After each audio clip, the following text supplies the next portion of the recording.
Okay, welcome. Get the screen view here. Speaker view, I should say.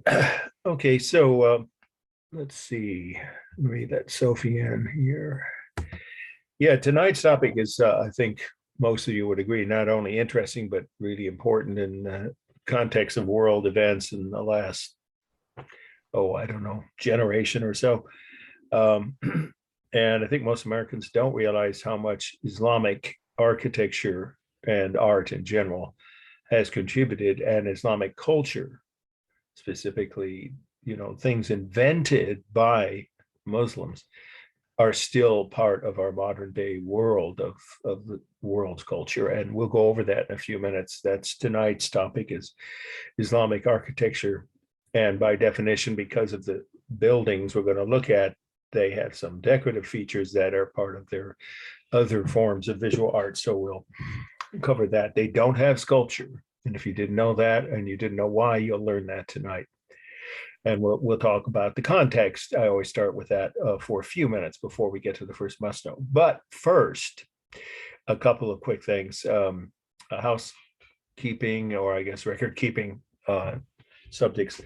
I sent back all of the midterm grades that I had received, and I was able, I think, to figure out with a great deal of effort a few people, not many, I think it was two, maybe three, that had different email addresses than the name they registered under, and no clue, at least in that email handle, who they were. And I've mentioned this before, so I'll just hopefully only have to mention it one more time.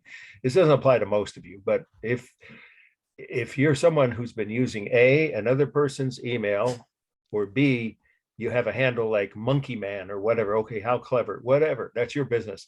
But when it comes to submitting assignments to the JC, it's really, I think, assumed, at least every other instructor I've talked to, and what one or two administrators, that when you enrolled and gave some kind of, or at least were assigned by the college for their record keeping purposes, records of admissions and all that, an email that relates to what your name was. If it's your existing email, most people's were, their name plus a number, whatever.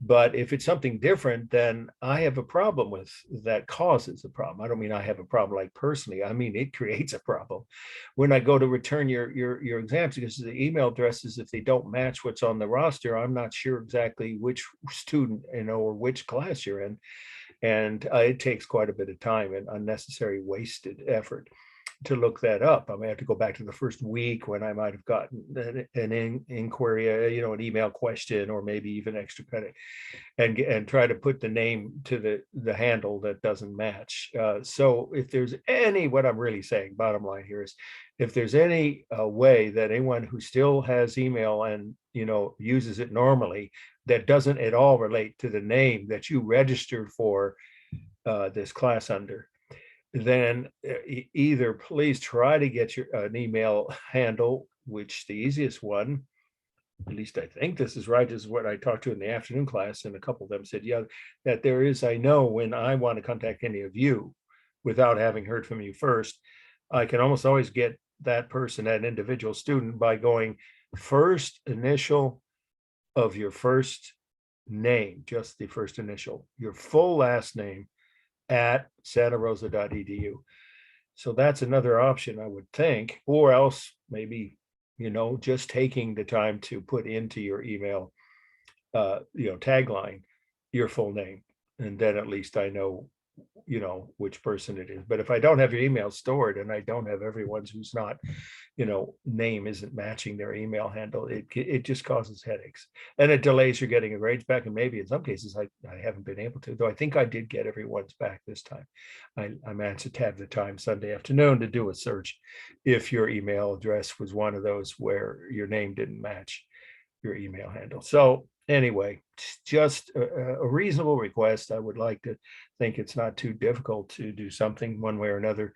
Either get an email address that corresponds to the one you registered with, or that fits with your name, or at least has your name as part of it, or at least try to make sure you clarify that in the tagline, I guess it is, the initial information on the emails you sent when you're turning grades or extra credit assignments in. Okay, that's it on that topic. But first, before we get started, as usual, any questions anybody has about, I mentioned to people, no one, I think I said this last week, but just to verify, or, for those who weren't here. Oh yeah, I slept a gear on Friday. So much was happening at my house. I mean, a lot of stuff, mostly good. Between my daughter and my new book projects, writing proposals, article deadline I had, and so forth. I admit it slipped out of my mind that I hadn't posted the video from last week's lecture. I just did that earlier today. So there you go, another announcement in case you were looking over the weekend, because I usually say by 8 p.m. on the Friday of the week, I give a lecture. It'll be posted on YouTube. And 95% of the time I have it. I think this is the one time this semester where I let it slip beyond. Just sometimes I end up not doing it till Saturday afternoon, but that doesn't happen more than once. This time I just realized it this afternoon as I was getting set up for my afternoon Zoom class. So I posted the lecture. If you didn't see it, or of course you'll want to review, perhaps, well, almost certainly you would, that first unit for the second half that could be on the final, that is now posted on YouTube. And I'm sure I'll be able to remember this week, as I taped a note to my laptop in case I forgot, for this week's lecture, because I'll tell you right now, at least one of the slides you're going to see is going to be on the slide essay part, the short essay part of and maybe another one on the slide ID part of the final, because it's an important subject. Okay, but nobody's done much extra credit so far, and maybe some of you don't feel the need. I do see some people here who have gotten 15 points, and one person even has 20, but no one's come close to the maximum. I know it's still only a little over halfway past the midpoint of the semester. But anyway, it's up to 60 points that you could have, as of course everyone by now should be familiar with the fact that's just a sort of an insurance policy, I guess you could call it, or margin for error, a cushion for, perhaps a problem might crop up with, something about your second paper. Hopefully you all do as well or better on your second paper, because most of them did really well in the first. But if you didn't, it's not the end of the road for getting a good grade. You can still make that up if you do better on your second paper by just making sure you don't submit a paper that's too short or missing some items. And you'll know what those are, because that's in the response you got from the grade. I summarize what it is you were missing, either I or the readers, from your first paper. So you should easily be able to get at least like an A- in your second paper. And then 60 points extra credit can make up for, a lot of missing points from, say, the midterm or something. Okay, but now one more time before we get started with tonight's topic, anybody have any questions about anything relating to grades, last week's topic, extra credit, or anything else before we get started? I do have a question, but Sure. I didn't got the email, but I'm not sure that you didn't get my first paper. Yeah, let me see. No, you're talking, is this Jessica? Yes. Yeah, Yes. right. I think I recognize your voice by now. Yeah. Yeah, you see, that's what's concerning to me, because I don't, since you brought it up and now it's about, I actually don't see, yes, I do not see, you have some extra credit, the most of anybody actually, but I don't see a paper. However, if you're saying you submitted it and it went astray, it happens. It's been happening more often this semester than before, and not just from this class, but from my other Zoom class, online class. You're saying you submitted it? If you did, just resubmit it. And I assume your email address, like I was saying a few minutes ago, will be clear and be relating to your name, right? Okay, I will do that. And of course, I think it's obvious, but I always want to make sure it's clear that if it has the proof of the original date you submitted it, that's important, because then there wouldn't be any points off. Now, if it was late, then it could be 5 points off if you got it within a week. I think I've covered that, right? My late policy is pretty flexible. Yeah. But Okay, it's still a good thing, because you could get up to 90 points even if it was more than a week late, if you did a really good job, and that's a huge chunk. But I should mention that I don't see midterms from at least two people, and I'm not sure. Again, this could be just a good. I don't think they go into my spam folder. I don't usually see that, but that is possible. But sometimes they get sent somewhere where they don't arrive, or because Emma Hackthorne and you, Jessica, I didn't receive a midterm from. I've graded all the ones I got, so I'm not sure if the same thing.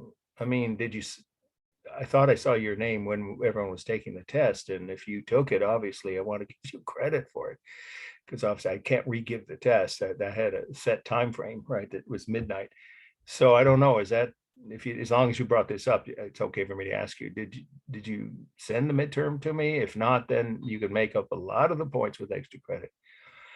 But that's Yeah, pretty. yes, I did. I'm just confused because I'm using another app for my mail. So So are you saying that you did send me a completed midterm PDF, but yes, I did. did? Yes, I did. Okay, then resend it, Okay, because thank I you. didn't think you wouldn't just send it in. I've had people do that occasionally, and it's a problem because what can I do after the deadline? But if you have proof that you had it and you sent it, even if it went astray, you know what I'm saying? It's in the email thread, I think it's called, or chain, where the date shows when you first sent it. Just make sure. So that means for both, really important. And I don't know if Emma, I don't see her name on here. I haven't seen her for a couple of weeks. I guess I'll send her an email and say, she hadn't dropped the class the last I checked. So I'm just trying to be proactive as long as the subject's out there. So yeah, I'll definitely get right away to grade both those on Tuesday. I could do that if I get them from you tonight.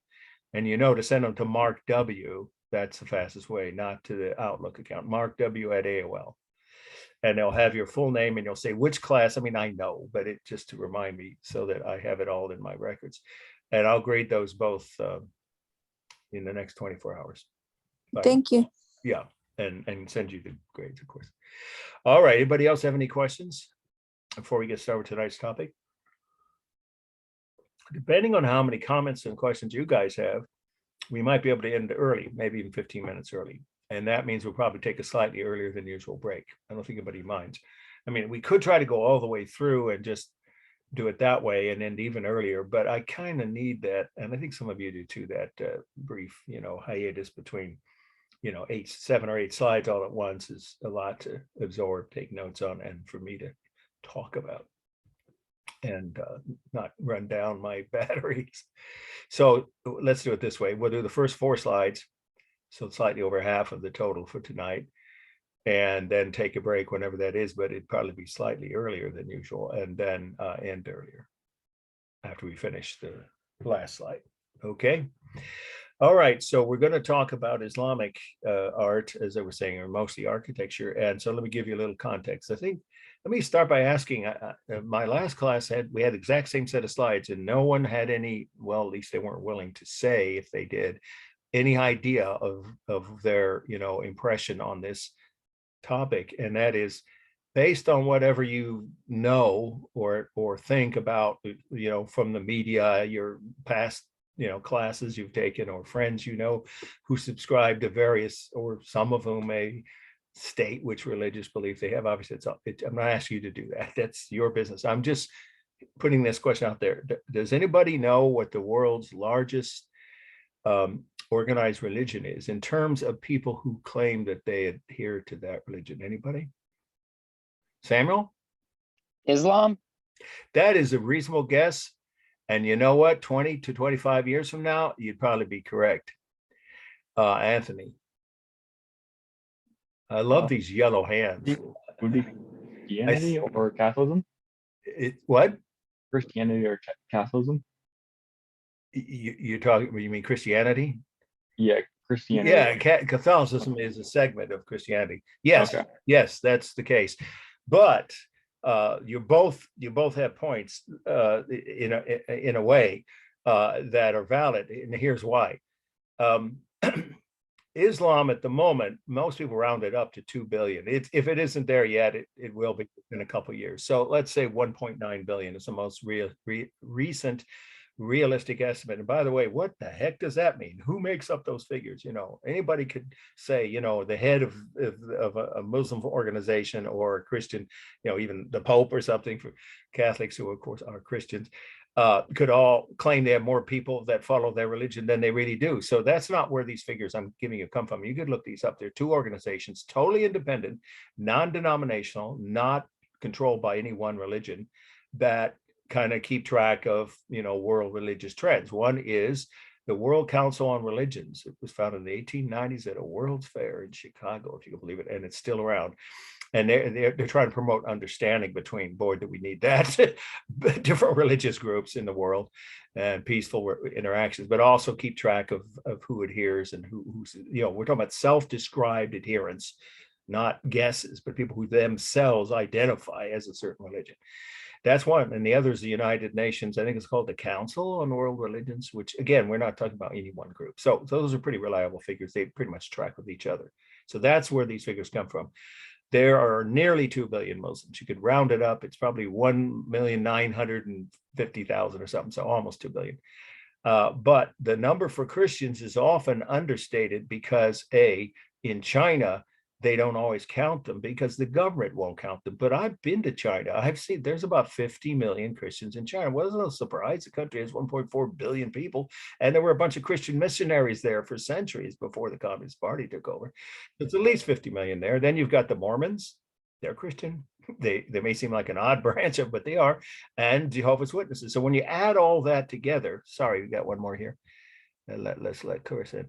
Hi, Clarissa, you didn't miss any slides. We're about to start. The point is that there's already a third of a billion Catholics, and that's about half of the total of worldwide Christian denominations. When you add Protestants, Eastern Orthodox, remember we covered that last week, the Greek, Russian, Ukraine, all those variations of Eastern Orthodox, you add all that, it's another 500 million. You're about 2.7 billion Christians. So even if you want to round up Islam, we're talking about at least something close to 700 or maybe 700 million, 750 million more Christians. However, in a way, what Samuel said tracks with this. I'm guessing it's something some of you already know. Islam's growing faster, significantly faster in terms of the number of people each year who are born into or converted to that religion. So they will surpass Christianity, most historians say 20, 25 years from now.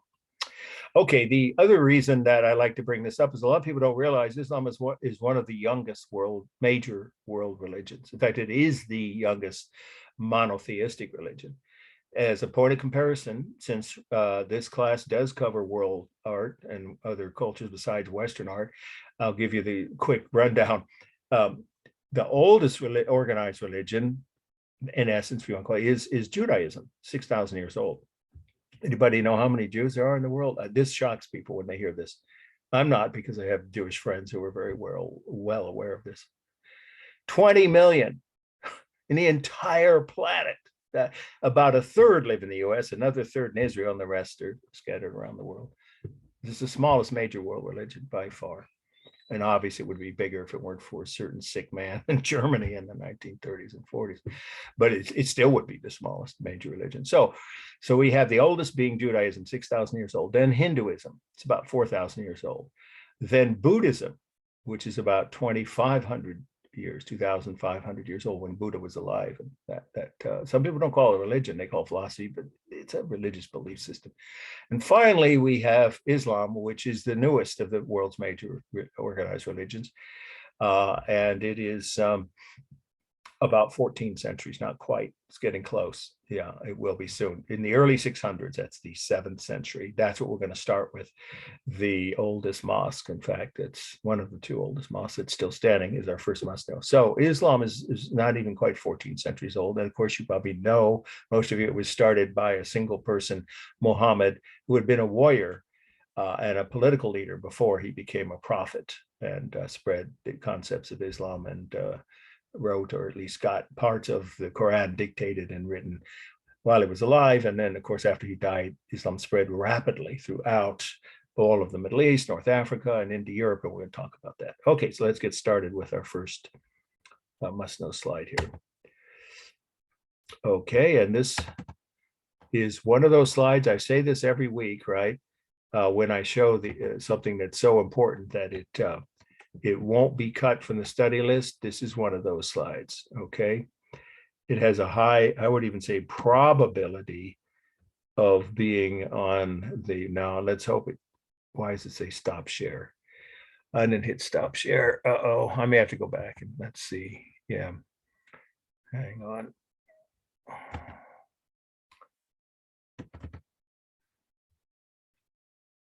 I am screen sharing. Okay, you guys can see this now, I hope.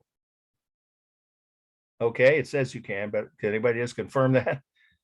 Yes. Kind of important, yeah. Why I said that is it was just getting to the point where I was saying this is a high probability. When I say it that way, that means it's very likely to appear on the final.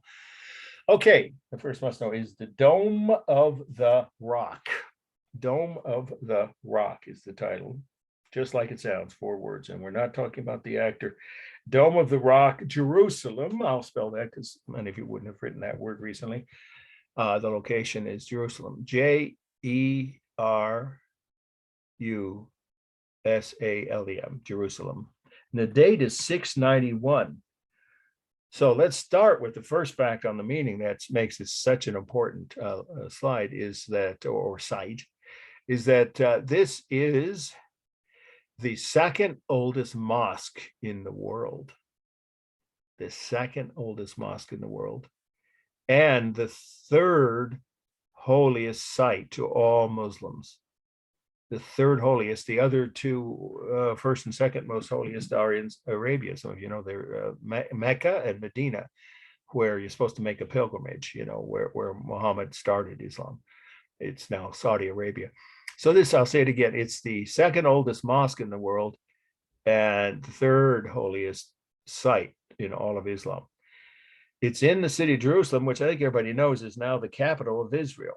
So it is in the middle of the Jewish state of Israel. So without having to do a whole lot of analysis, I think you could see, but if it isn't obvious, you should write this, that's the root of it's already a conflict. It's an inherent conflict is created by the fact, the location of this building as such a holy site to Muslims. It's in the middle of the capital of the Jewish state of Israel. And even more important, this part of the meaning, though you probably wouldn't know, it's resting on the ruins of the Jewish temple, which is the holiest site to all Jews, at least observant Jews.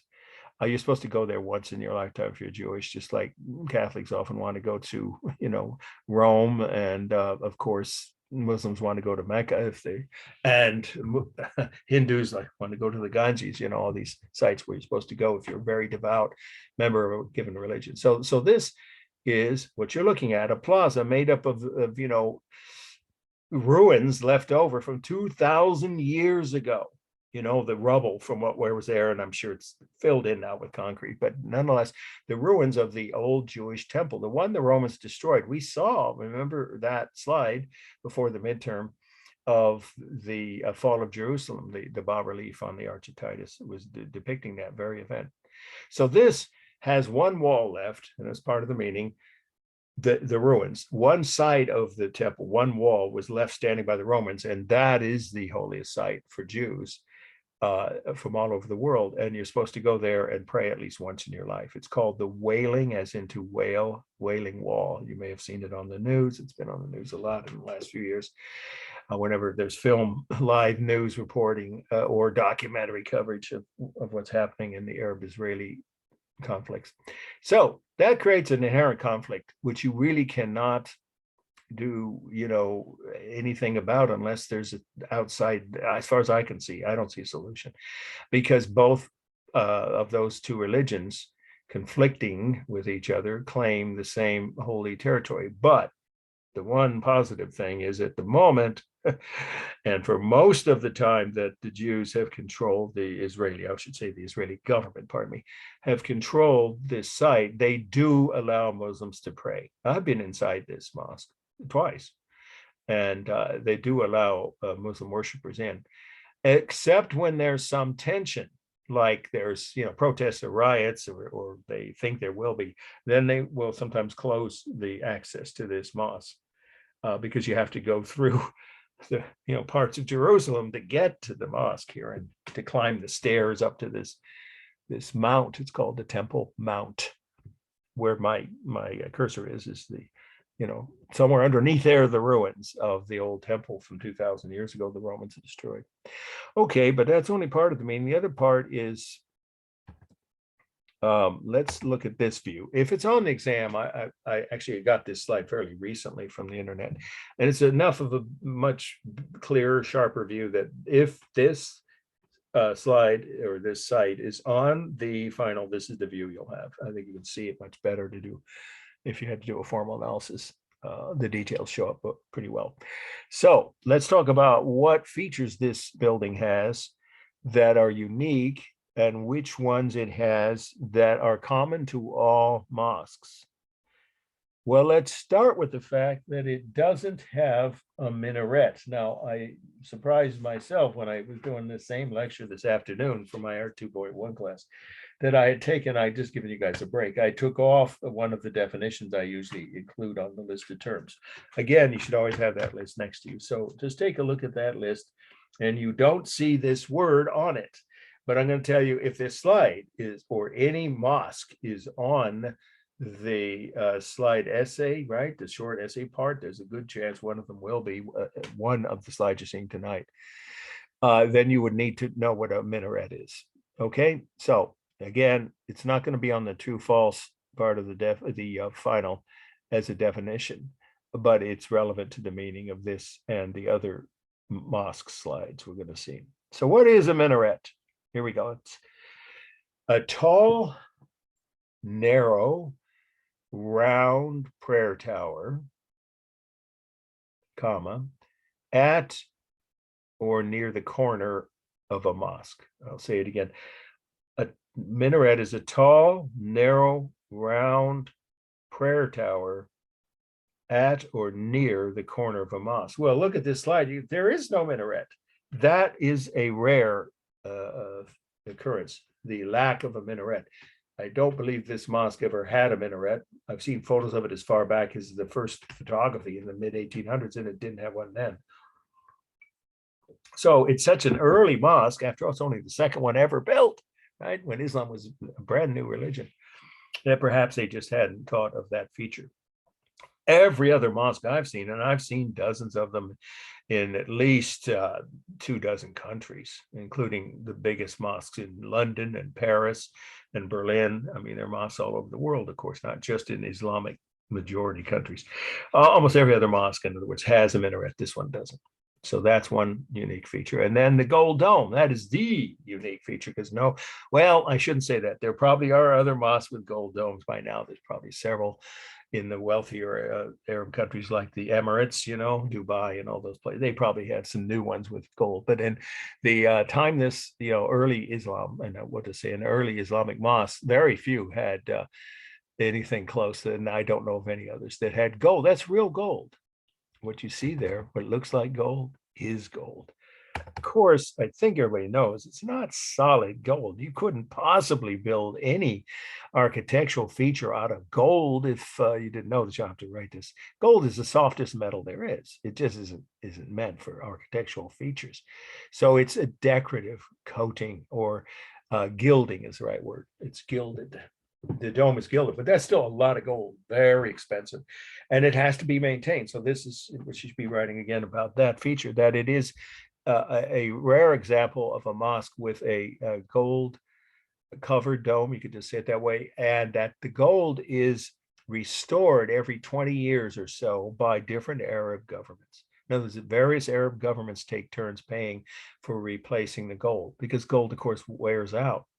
Right? It's so soft, it just washes away in the rain after, in the weather and the sandstorms. And I've been in a sandstorm in Israel. It's not pleasant. So the gold doesn't last more than a couple of decades. So it's replaced about, maybe it's not exactly, but about every 20 years by different Arab governments. Okay, but what does it have? What features does it have that are common to all mosques? And that's the last part of it. Well, actually, there's one more factor. So why is it called the Dome of the Rock? We'll do that fact. It's a pretty important part of the meeting. But let's finish up with what features does this have that are common to all mosques? Okay, so first, it has pointed arches. Pointed arches are common to almost all mosques. and there are no real windows. You're not supposed to look outside when you're in a mosque. You'll see proof of that when we see some interiors of mosques later on. A couple more slides. So pointed arches are one of the inventions, and we'll do that list. I should have done before this first must know of what the 5 things on the list of terms to know that were invented by Muslims, how those happened to come about in the Muslim world before anyone else. And one of them was pointed arches. So pointed arches are found on every mosque I've ever seen. Another feature is that it has absolutely no images of any living creatures, period. Again, I'll say there are no images inside or out on any mosque of any kind of living creatures, whether it's animals, humans, or, divine. They don't use the word saint, but, you absolutely would never see images of Muhammad or God. Allah, God, that's what Allah means, of course. It's against their religion to have images of any kind of living, or divine creature. So no mosque ever has had that, inside or out. And then the third feature is, well, what do they have instead of that? They have Islamic prayers in Arabic. That's what these are. Almost always at the top of the walls above the entrance. And then geometric and floral patterns, or plant motifs, I should say, not floral. They don't have to be flowers. So I'll say it again: geometric or plant motifs, geometric patterns or plant motifs that are used for the tile work, all that decorative tile. There's no living creatures there, right? So if you didn't know why you have to write this, it's because the Quran describes it's only Allah that has the right, the power, whatever, to, reproduce any kind of living creature, images or actual living creatures. And humans shouldn't imitate that. So that it's against their religion. It's in the Quran. Do not display any images of living creatures. Now, that doesn't mean you can't have some in your home, but not on a mosque. Okay, so it has those features in common with all mosques: the pointed arches, the lack of any living images of living creatures, and only Arabic prayers and geometric or plant motifs is the only allowed decoration. Now, the last fact about the meaning is, why is it called the Dome of the Rock? Well, that's an important part of the meaning. So what does that mean? The name comes from the fact that this mosque was built over a giant boulder. It's not a rock. I always think something you can pick up and throw, right? So it was built over a giant boulder from which Muslims believe Muhammad ascended to heaven on the back of his white winged horse. You could just say magic horse, keep it short, because it was a magic horse. It could fly. Okay, I'll say it again. This is a site built over the site where Muslims believe Muhammad, a giant rock, of course, from which they believe Muhammad ascended to heaven on the back of his white winged horse, or just, you could say, magic horse. That's a pretty impressive and important scene in the history of Islam and the founding of their religion. Both the founder, their prophet, Muhammad, and his horse went to heaven because Allah had called them back from supposedly this site. I've been inside and I tell you, it's a huge boulder. It's almost as big as the walls that surround it, almost as wide. And it's down below the ground, so you have to look down at it. Okay, that's plenty on the meaning. Let's do a formal analysis. All right, first, it's symmetrical, certainly side to side or left to right. All mosques are. I've never seen one that wasn't. But because of the dome, and most mosques have a dome, not all of them, but most of them, it's going to be, of course, therefore wider at the bottom below the dome. So obviously it's unbalanced toward the bottom.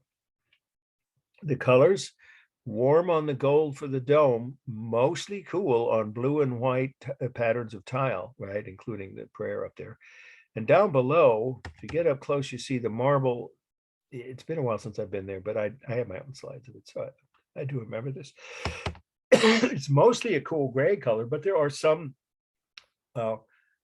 section or portions of the walls that have tan.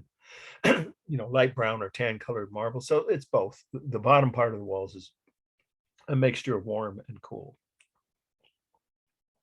And then we have the rhythm, the columns around the entrance, of course, great rhythm, as do the pointed arch windows, and the geometric and plant motifs in the tile work. You can just say tile work patterns or decorative patterns. It's a lot of rhythm. Now, it should be obvious that the largest mass is the outer walls. Really, it's a single structure.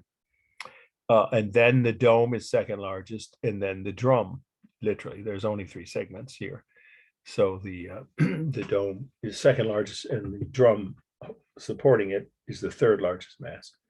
For space, it's a large, open, hexagonal room, one room, large, open, hexagonal or 6-sided room with a 60-foot tall dome. It's a beautiful dome. It's very ornate, and again, with no living creatures, but lots of decorative patterns on the inside of the dome. Okay, and then we have, is it stable? Well, yes, on the walls and the columns, but dynamic on the pointed arches, the arch above the door, the drum, and the dome. So it's a mixture, of course, a mixture of stable and dynamic elements. And then we have the modeling is just the shadows created by the sun. So natural modeling. The line is painted, both painted. There's no carved line, but there is painted line, of course, on all the tile. That's all painted. And a visual lines, again, where the sun creates the edges of the arches and the corners of the building. And it, let's see, I already mentioned rhythm. Oh, textures. The textures are the real smooth textures. All of them are smooth, of marble, tile, and gold on the dome.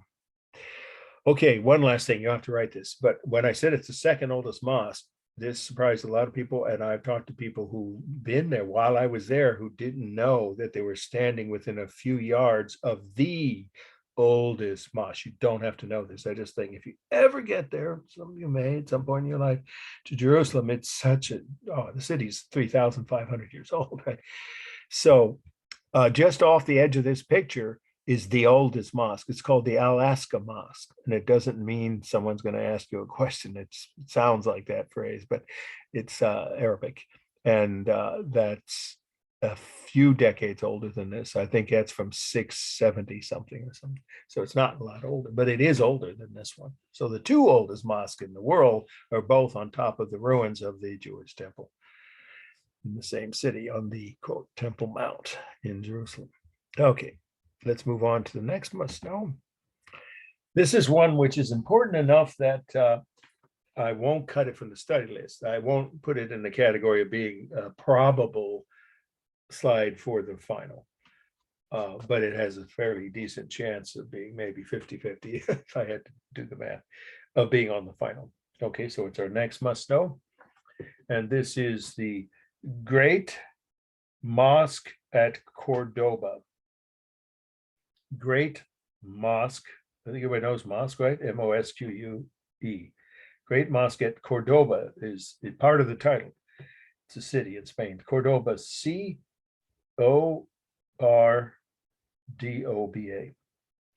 Great Mosque at Cordoba. The location is the country Spain, and the date is 785.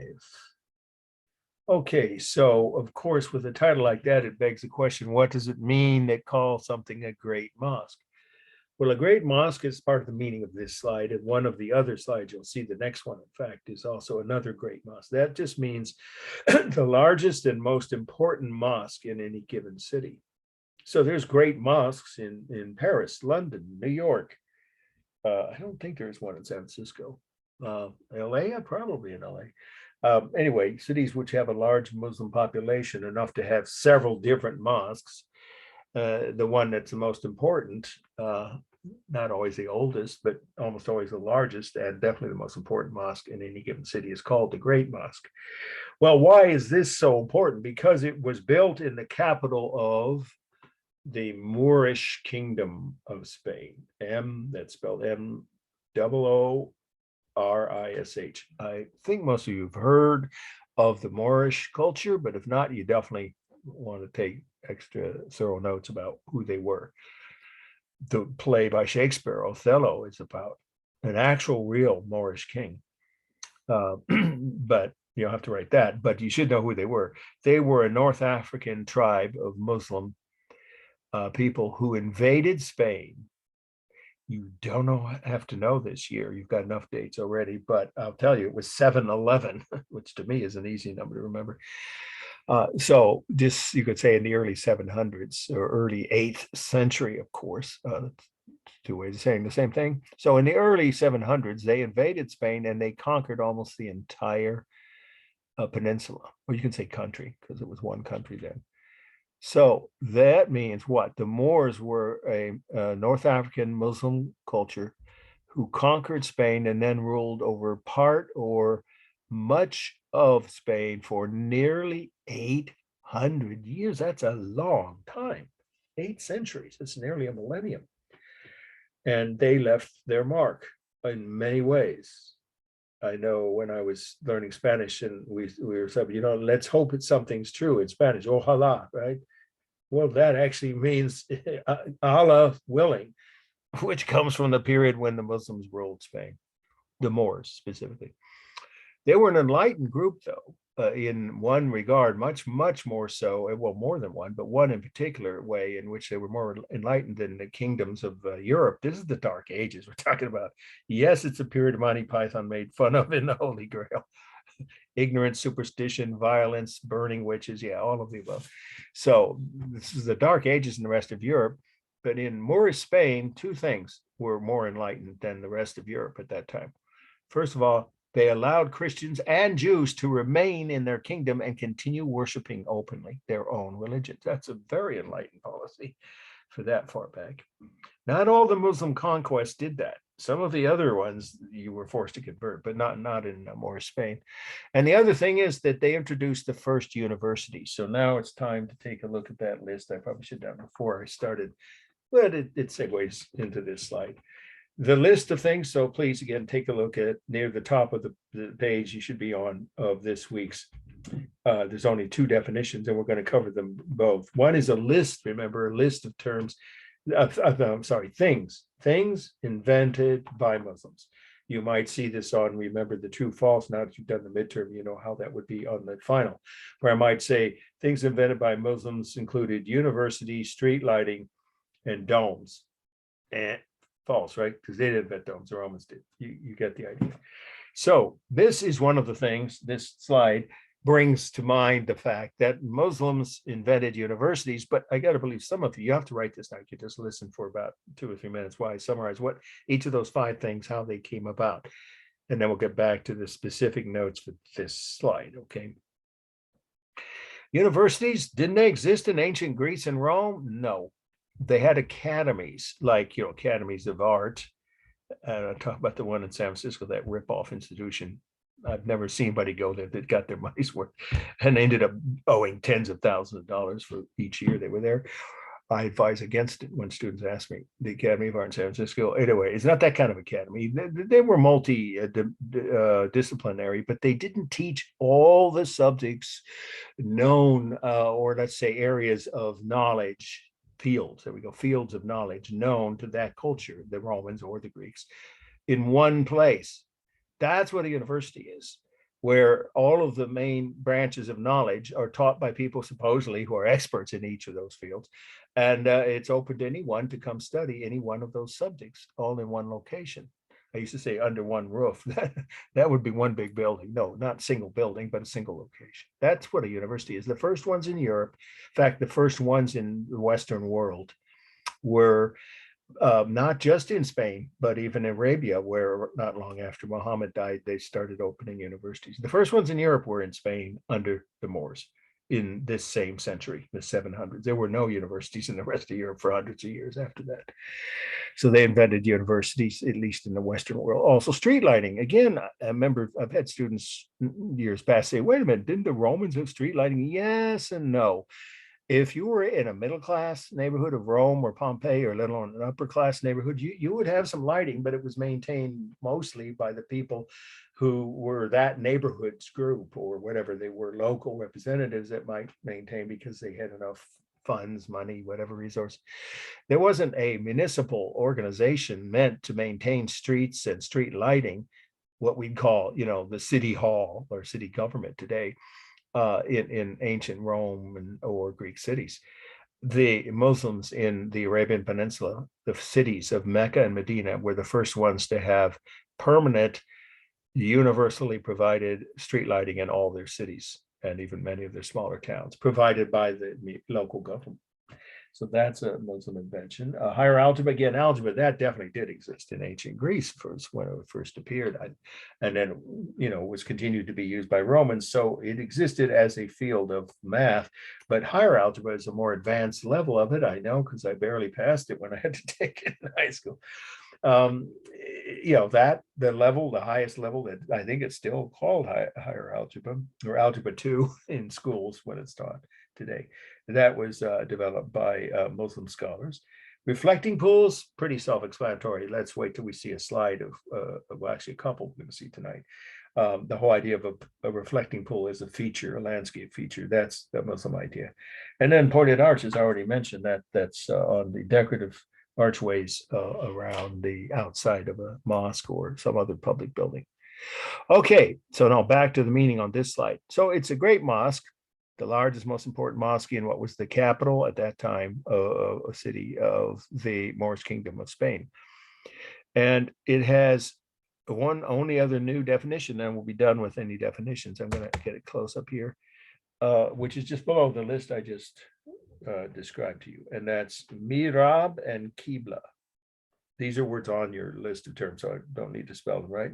The two words have to be pretty much used together, synonymous. So what do they mean? Well, the mirab is the niche in the wall of a mosque that points toward Mecca. I think many of you have seen that, right? The name of the holiest city in Islam, where you have to face when you're praying if you're a devout Muslim. Mecca, M-E-C-C-A. Again, I'll say that meaning of the word mihrab is a niche in the wall of a mosque which points in the direction of Mecca. In other words, so if you're inside a mosque, there are no windows, right? There's no windows. So how do you know which direction to face? You look for the mihrab. Qibla is the direction you're facing of Muslim. So you look, you want to find Qibla, the direction to face when you're praying properly in a mosque. Of course, if you're with a group of other people, you just probably look at what they're doing. But if you're in by yourself, or there's only a few other people, you would need to do this. You'd look for the niche, the mihrab, and then you'd face towards Mecca, or in Qibla, it's called, which means the holy direction in Arabic. Okay, so that's what you're looking at the end of this long row of columns here is that niche, the mihrab, telling you which way is Qibla or the direction to face. So those two terms are always found inside, or features, I should say. Well, they relate to the point in which you, direction, I'm sorry, in which you point when you pray in every mosque, every single mosque. The things that are more specific to this one, the last part of the meaning, is these arches. Moorish, well, actually not just Moorish, I should say Moorish, it's North African, I should say. North African Muslim mosques had horseshoe arches. Can you see if you look closely, right, how they curve back in, just like the shape of a horseshoe. And then they also are piggyback. And if you look here, you can see there's the top part of the widest or main arch, and then the smaller arch is below it. So they're called piggyback arches. And that's another North African Muslim mosque. We ought to say Muslim mosque, that's redundant, a North African mosque feature that is imported to Spain by the Moors. And then finally, the last one that's specific to North African mosques, and obviously Moorish, Spanish ones, are the candy striping. I mean, that's really the only word for it. My daughter looked at this slide the first time I showed it when she came to visit me, and when she was in kindergarten, she said, "Oh, candy canes! What? They look a little like, right? Some of the patterns, obviously, but they're just a decorative feature that were popular in North African mosques, and here again in this mosque in Spain, red and white alternating bands of stone or brick. Actually, that's brickwork here. This is stone. So these arches. What are the lower arches? What function they have? They help stabilize and support the larger or main arch above them. So the piggyback arches are not just decorative; they're both decorative and functional. Okay, and the very last fact of meaning is these columns come from ruined Roman temples. that were all over, of course, Spain. Spain was one of the first, in fact, it was the first province that the Romans conquered outside Italy. It was the very first one, hundreds of years before Julius Caesar. Spain was under Roman rule. So there'd been like 1,000 years almost of Roman ruins or Roman buildings, which had fallen into ruin by the time this mosque was built. So these columns were many, not all, but just say many of the marble columns were brought from nearby Roman ruins or ruined temples. And then some of the new ones were created just for this mosque. Okay, so that's it on the meaning. Let's do a formal analysis. It's balanced, I'd say both ways, but there are people I've had make the case in my class or even on the final, if it's on the final, that the roof is the heaviest mass because it does have this extra bit of stonework that curves between each row of arches. You see that? So there's probably more stonework above your head than below your feet. But I see it, you know, in terms of the space area, whatever covered by the floor and the ceiling, and they're identical. So I think of it as balanced top to bottom and definitely symmetrical or balanced left to right. The rhythm is pretty powerful here with the columns, the candy striping on the arches themselves. There's repeated shapes everywhere. It's a very beautiful space. I've never been in this mosque, this grand mosque, but I've been in a couple others in Spain. They had some of the most ornate mosques in all of Islam because they were one of the wealthiest Muslim cultures with the Moors. Okay, so you see the rhythms, and then is it stable? Well, it's both. It's stable on the floor and the columns, although they're round, so in essence, they're both dynamic, but obviously dynamic on the arches, and you'd have to say that ceiling is curved, so it's dynamic. For space, it's one large open room. By the way, this is what they call the prayer room. Mosques have multiple rooms, but this is the largest. Well, not all mosques, the bigger ones do. So this is the prayer room, which could hold 5,000 people.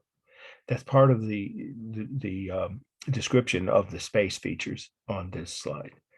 That's how big this room is. One large open prayer room that could hold 5,000 people with about 15-foot high ceilings. So it's not very high, the ceiling. Some mosques are much higher ceilings, but here they're only about 15 feet high.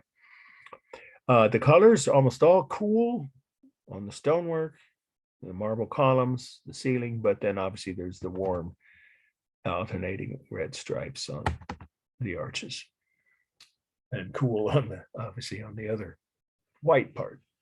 The lines here are, there is some carved line. You could make the case on the top of these columns, but since, you know, it's not that sharp, I mean, that close to detail here, this is the view you'll have if it's on the exam, is this actual photo, just like this. So you could just say it's mostly visual lines, not painted, where the alternating stripes of red and white are, and of course around the edges of the arches themselves and the corners of the building. It's mostly visual line. There isn't any painted line here, and only minimal carved line.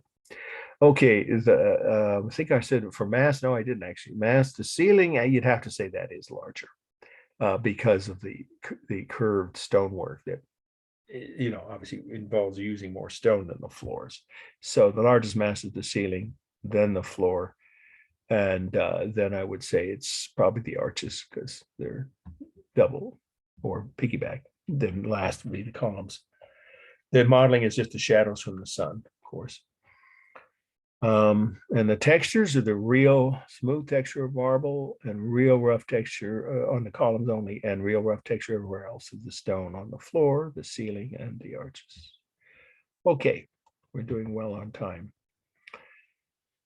So this is the third must know, and it's the Great Mosque of Isfahan. That's part of the title. Great Mosque at Isfahan, and that's capital, well, of course, capital I, S-F-A-H-A-N. Great Mosque at Isfahan. The location is the country Iran. Don't mix it up with Iraq. Of course, it's on your syllabus and you'll have it to look at if it's on the test. I'm not saying this is so important. I won't cut it from the study list. We'll decide that when we do the review, okay? The week before the final. Okay, Iran. And the date, you could ignore the little c, 1300, about 1300. And of course, all these dates are common era now, right? So we already said what a great mosque is. So if it's on the exam, if by some chance I don't cut it and it's on the final, you'd want to say that it's the largest and most important mosque in that city. But what is Isfahan? It's one of the holiest cities in all of Iran. And if you prefer to say Persia, that's totally acceptable because the country today is called both Persia and Iran by the people who live there in their own government. So if you heard the word Persia, that's what they mean. It's synonymous with Iran. But most sites refer to it, references as Iran. So this is one of the holy Isfahan was one of the, it still is, what am I saying was, it still is one of the holiest cities in all of Persia or Iran. And this was their great mosque. But you notice something missing here? A couple of you may have already noticed. This is the corners of the mosque.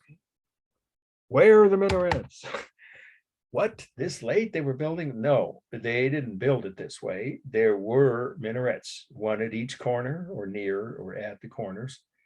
And they were destroyed in an earthquake sometime after the mosque opened, I think, 100 or 200 years later. So you have to know when, but just say several years or just say many years, even many, because it wasn't just right after. But that's common. If you know anything about this area of the world, is all kinds of earthquakes. Turkey and Iran and Iraq even have earthquakes pretty regularly. Pakistan and the poor people of Afghanistan, they get earthquakes quite frequently. So those two minarets that were originally designed and built, for this mosque collapsed in an earthquake. You could say many years after it opened, and they just were never replaced. But what did they do instead? You have to be able to pray. You have to be able to hear the imam, right? IMAM, right? He's the person that runs a mosque. You have to be able to hear an imam call you to prayer. So if there's no minarets, how could they do that? They built this. It's a prayer tower, or prayer room is a better word, not prayer tower. Sorry, prayer room resting on top of the mosque, on the roof of the mosque. It's kind of a cupola, that's a word that we will bring up toward the end of this class, but we won't get to that till the last 2 weeks. So just say it's a room, a prayer room resting on top of the roof. And I've had a few students point out, don't those look like Christian crosses? Two crosses, one above the other. Obviously, that's not what it's meant. It does, especially from a distance, look even more so like somehow somebody snuck a couple of crosses up there. No, it's just a geometric pattern that's by coincidence vaguely similar to Christian symbolism. And yet there still are minarets on this site. And they are on the other end of the courtyard where the photographer's back was facing when he took or she took this photo. Behind the photograph, in our view, would have been the other open entrance, right, to a prayer room. So it was so big that it had two prayer rooms. And on that side of the courtyard, there are, I think it's only one minaret survived. So maybe originally there have been four. I don't know, it's hard to say, 3 or 4. And I think it's only one minaret survives, but I couldn't find a slide of that side of it. And anyway, that side doesn't show the detail like this does.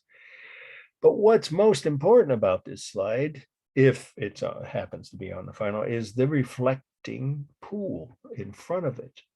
It's a beautiful feature invented by Persian. It's not just Islamic. Of course, Persia was Islamic, obviously, by this time, long before this. So the Persian architects from Iran, or then it was just called Persia, invented the reflecting pool. So that's why we say it's an Islamic invention, as well as, of course, they already had from the earliest mosque, we saw the one in Jerusalem, the pointed arch, which was invented by Muslims. So these are some of the facts about the meaning now that you should be writing. Now, also, like all mosques, it doesn't have any living images, of any living creatures anywhere on the building at all, inside or out. And it has Arabic prayers. That's where they are. It's hard to see them from here. But if you walked up here and looked up above, way up above your head as you entered, you'd see the prayers in Arabic. And then the patterns of decoration, again, they're all limited to either geometric or plant motifs. Okay, that's pretty, one last thing. Inside each of these niches are prayer rooms, which would be used for either small groups, individual, well, that's probably rare, but like families, maybe individual small groups of families, or some small group of worshipers, if they wanted to pray, maybe they came after losing a family member or some other difficult, trying experience, they might want to be alone with their prayers and not just go to the big service inside this prayer room here. So they could use the prayer rooms. And also for classes were taught by the imams. Well, there were several of the others below the main imam who gave the prayers every Friday. Remember, that's a holy day for Muslims. You don't have to know that for the exam, but it's Friday, not Saturday or Sunday.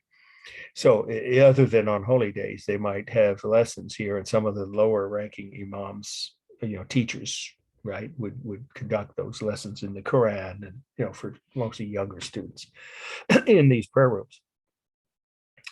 Okay, it's formal analysis. It's completely symmetrical, left to right.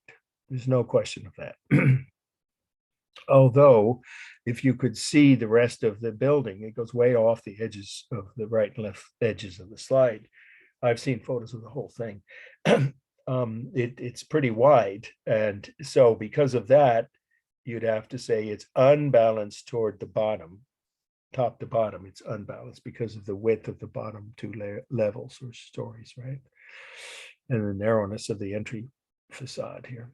That's called a pavilion. You don't have to know that word, but that's what a section of a building officially is called, a pavilion. So you just say entryway.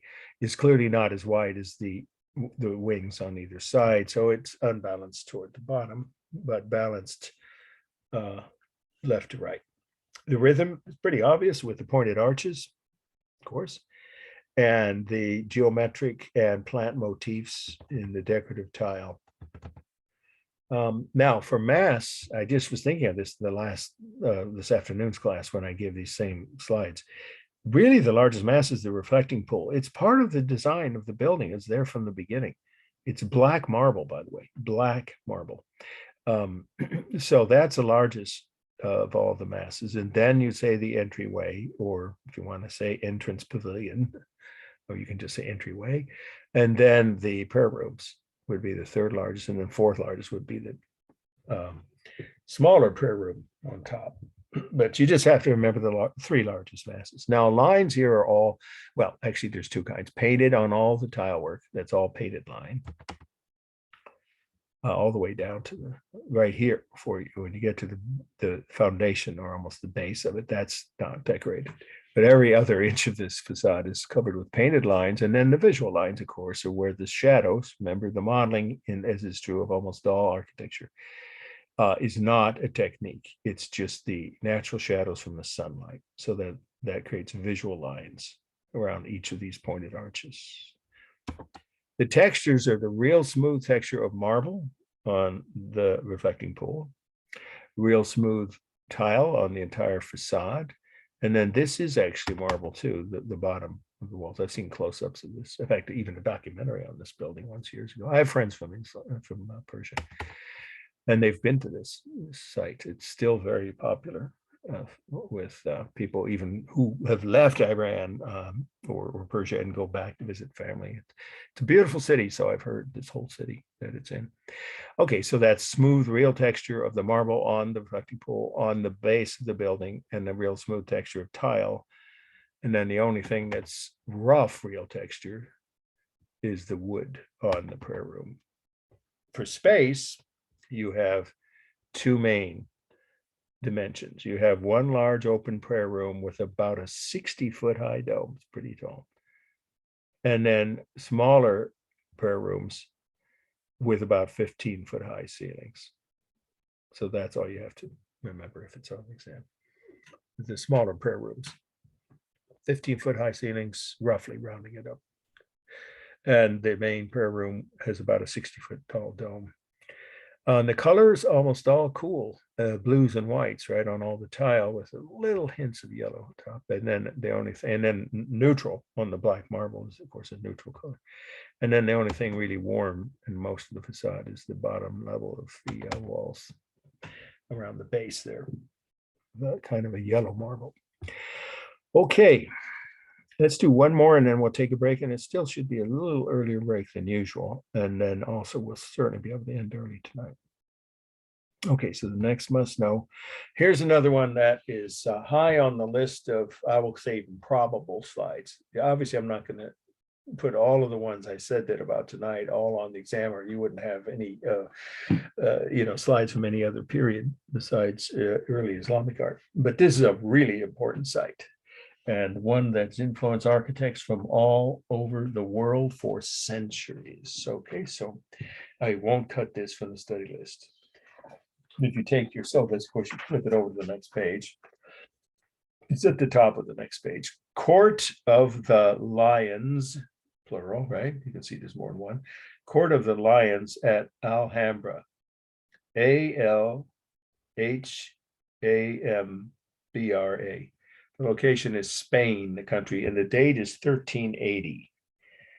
Okay, so why is this so important? Well, this was the Sultan's compound. I mean, that's the right way to say. If you say residence, that sounds like it's one or two structures. It's way more than that. It's a city within a city. So I'll say it again. This was the Moorish kingdom's sultan, they called him a sultan, residential compound in the last capital city of Moorish Spain, which was Granada. If you're from Southern California, you probably know there's the Granada Hills, right, in the valley, right? Just, I know I used to drive by it all the time when I went from Thousand Oaks, where I went to high school in downtown LA. You pass it by it on 101. Isn't it? Anyway, the point is, Granada is the name of a lot of towns around the world now, but the original Granada was the last capital city of the Moorish Kingdom of Spain. And this is where the ruler resided. And it was a city within a city. I think that's the best way to write it in your notes. It was a whole complex. You could just say compound, but multiple buildings, dozens of them, with tens of thousands of people living up here. Just the Sultan and his 100+ wives and their children was already, well, he didn't, some of the Sultans, I think the biggest quote harem unquote, that is the word, right, that would describe that, might have been that many, but it was dozens, definitely dozens of wives and their children. And of course, we're looking at the grandparents, right, the families of those wives, and then we're looking at his bodyguards, his ministers, his advisors, his nurses, right, wet nurses for the, you start adding it up, and then you have the entire religious community that he had. And the scholars for a library. It was a city within a city with at least 10,000. Most historians saying more like 20,000 people living in this compound above the city of Granada itself, which is what is today the reason this site has become world famous. It deserves the reputation it has of being one of the most influential historic architectural sites on earth. Nobody would argue with that if they've ever studied architecture beyond our own country. Any architect, Frank Gehry, Frank Lloyd Wright, Julia Morgan, Bernard Maybeck, all the architects that I've mentioned and some of you may have heard of, and certainly some of the most successful modern ones, current ones. Well, I already mentioned Frank Gehry, or Jeannie Gang, the top architect in America today, even more than the top woman architect on earth. She studied here. So did Mario Botta, who designed the Museum of Modern Art in San Francisco and about 100 other buildings all over the world. Just say it this way, almost every successful architect over the last century has studied this building, has made I would call it a pilgrimage. I said building. See, I blew it. This site is more than one building, as I was saying earlier. Why? Just because it's left over from a very prominent culture, or very prosperous, the Moors, as I said, very highly educated. Well, that's part of it, but there's more to it than that. The main reason this is considered unique, and yes, you could guess, if it's not obvious, you should write this. It's on the UNESCO World Heritage List for obvious reasons. Part of what I already gave you, but the other reason why architects come from all over the world to study this and have for generations is that it has the most innovative, you could even say advanced, but I think a better word is innovative, or creative if you prefer, water features of any site on earth. There are dozens of water features. No two are alike. It's mind-boggling. I spent a whole day up here and I didn't see all of them.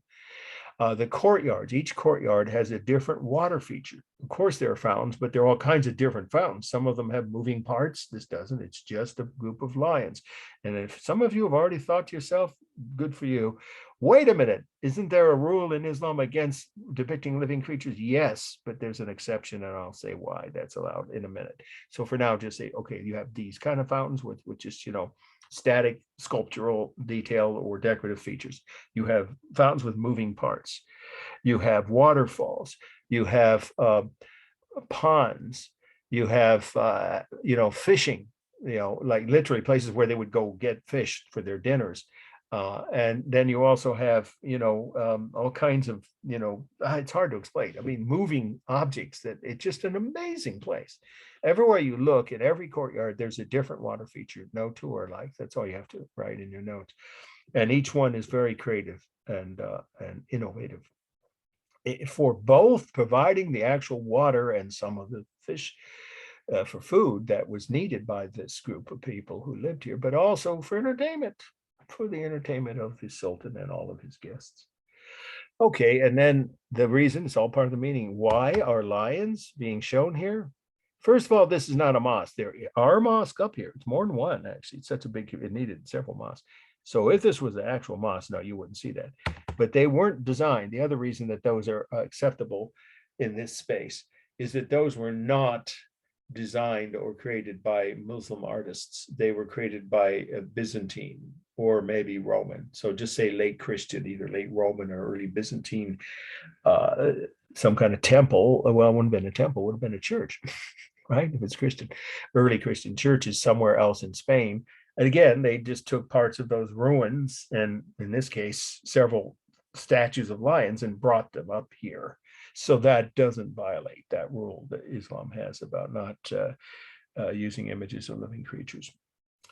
Okay, and then the final thing about this is that this is considered by Muslims, not just architecture students or practicing architects, to be, a site for pilgrimage, almost always for professional educational purposes, but also it's considered a very important site to Muslims, especially those that lived in Spain at this time, because it's symbolic of their idea of paradise. It's the last fact about the meaning. This site is symbolic of the Muslim concept of paradise, very similar to heaven. In fact, in some ways, it's very, very much like the Christian concept of heaven. But there are differences. So I'll say why. All you have to write in your notes is the last part of the meaning is, well, how or why does it emulate or recreate the Muslim concept of heaven? Because you see how it's shaded around here?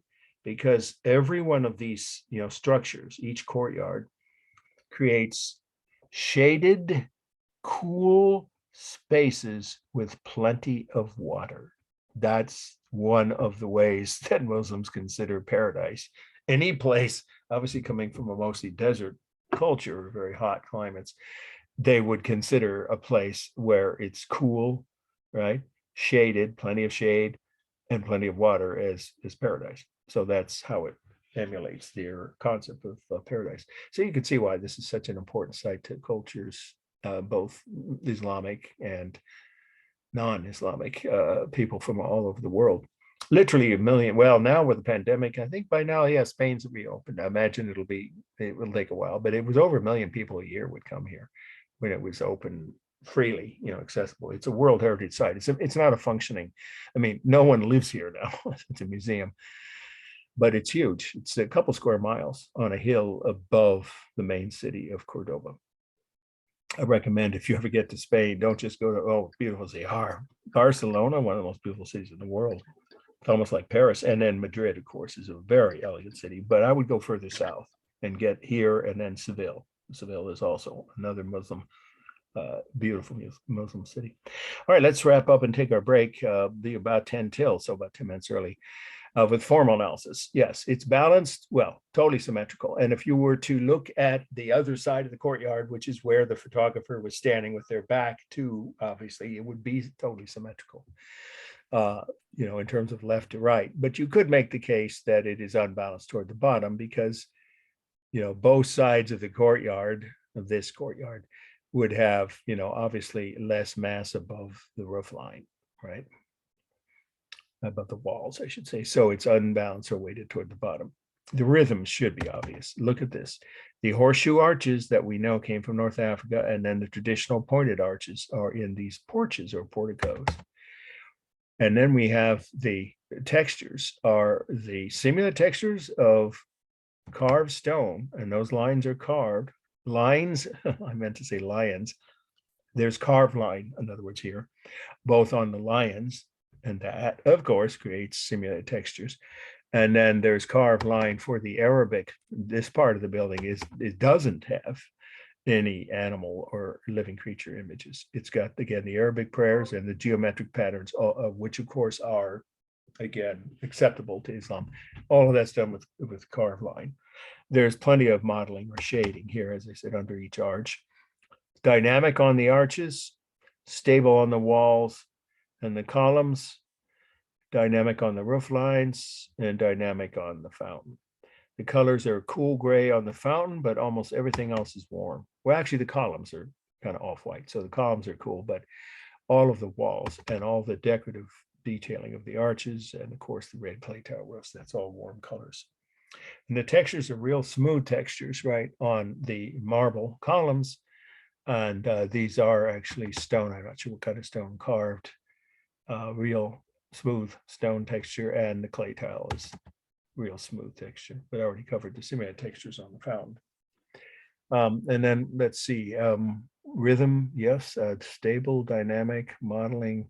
Oh, space.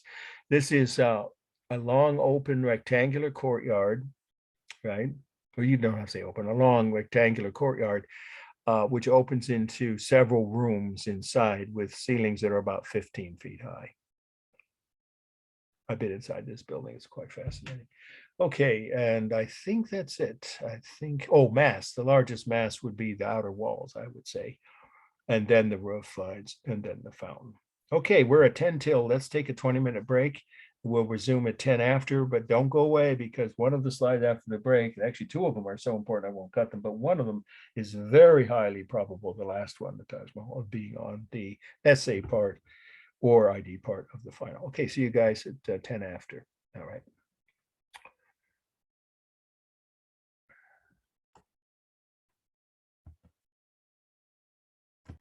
Okay, so let's resume. Sorry for the slight delay in starting, but I think we're ready to proceed. We only have 3 more slides, but the last one there, the Taj Mahal, there's so much to say about it that I think it's worth taking, going slowly and taking a little time to give you some of the background as well as the architectural features of that last slide. Okay.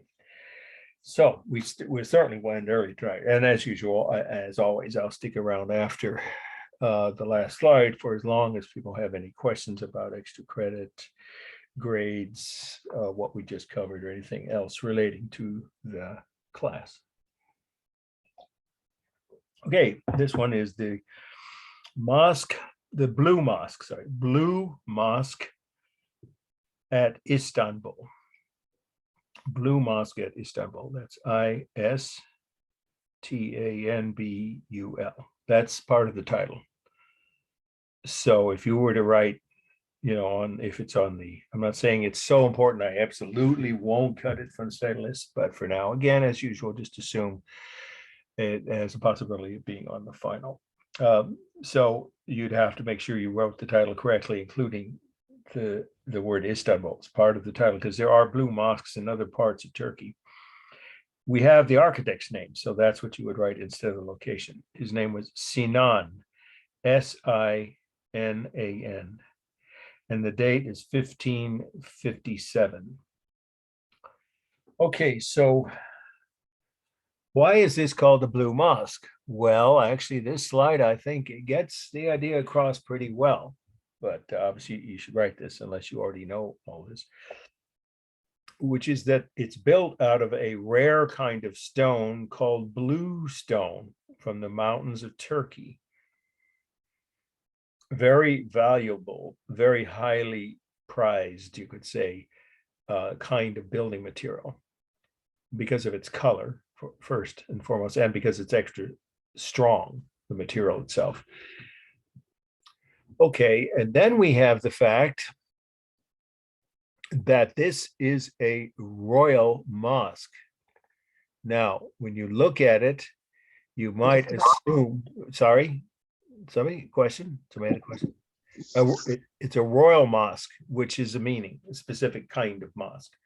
A royal mosque is one built by, on the orders of, obviously, built by and for a sultan or a ruler in any city. Okay, so how do we know this is? By just looking, you can tell it's a royal mosque, because all royal mosques, you're going to see this when we get to the Taj Mahal, had four minarets. But wait, you might say, I count 5. That's an optical illusion. I hope I'm confusing some of you. What I'm really saying is this minaret belongs in the courtyard of the Hagia Sophia. So the blue mosque, it's just these 4 minarets, and that's how it was built. Yeah, 1, 2, 3, 4 minarets. The original blue mosque design had 4 minarets.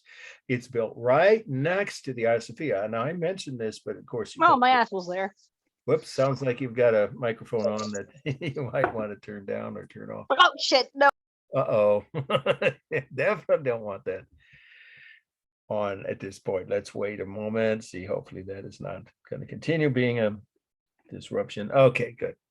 So all royal mosques had 4 minarets. That's the actual, the actual symbolic meaning of when you see a royal mosque. A mosque with 4 minarets, you know it's a royal mosque. Okay, so the 5th minaret is at the edge of the courtyard at the Hagia Sophia, which is right next door. That's why there's no way to get a photo where you don't see more than 4 minarets, but it's not part of this mosque. Look carefully and you can see that these 2 minarets are attached to or at the corners, as are these 2 of the actual mosque. This one is freestanding and it's part of the Hagia Sophia grounds. When the Hagia Sophia, right, I told you that building is almost certainly going to come up on the final, was converted into a mosque, they've actually put 6 minarets, I don't even know why that's true, more than any other mosque around it. So that's what this 5th one is. It's from the actual mosques added to the grounds of the Hagia Sophia. But that's actually also an important point about the size of the blue mosque that we're looking at, which is it is almost exactly 2/3 the size of the Hagia Sophia. The dome is 120 feet tall, which is almost exactly 2/3 of 180, if you don't want to do the math.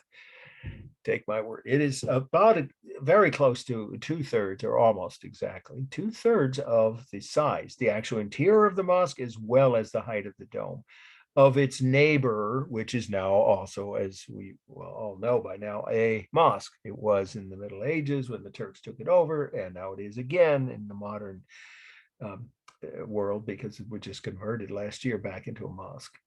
So why? Why not just make, if you're the Sultan hiring the greatest architect in the Islamic world, by the way, that's part of who Sinan was. He was by far the most successful architect in the Muslim world, certainly in the Turkish Empire, if not all of Islam. And he was chosen to design this as a royal mosque for the Sultan by him personally. So why, if you're going to go to all that trouble, wouldn't you just make a mosque that's built in your honor, that you're ordering to be built? Why wouldn't you make it at least as big as the one next door, as the older former Christian church that you took over, your culture took over? There is a reason, and it's a rather surprising one. It's part of the meaning of this. This particular sultan, he was Suleiman the Magnificent. Suleiman, and that's, you don't have to worry how to spell it, but I'll spell it for you.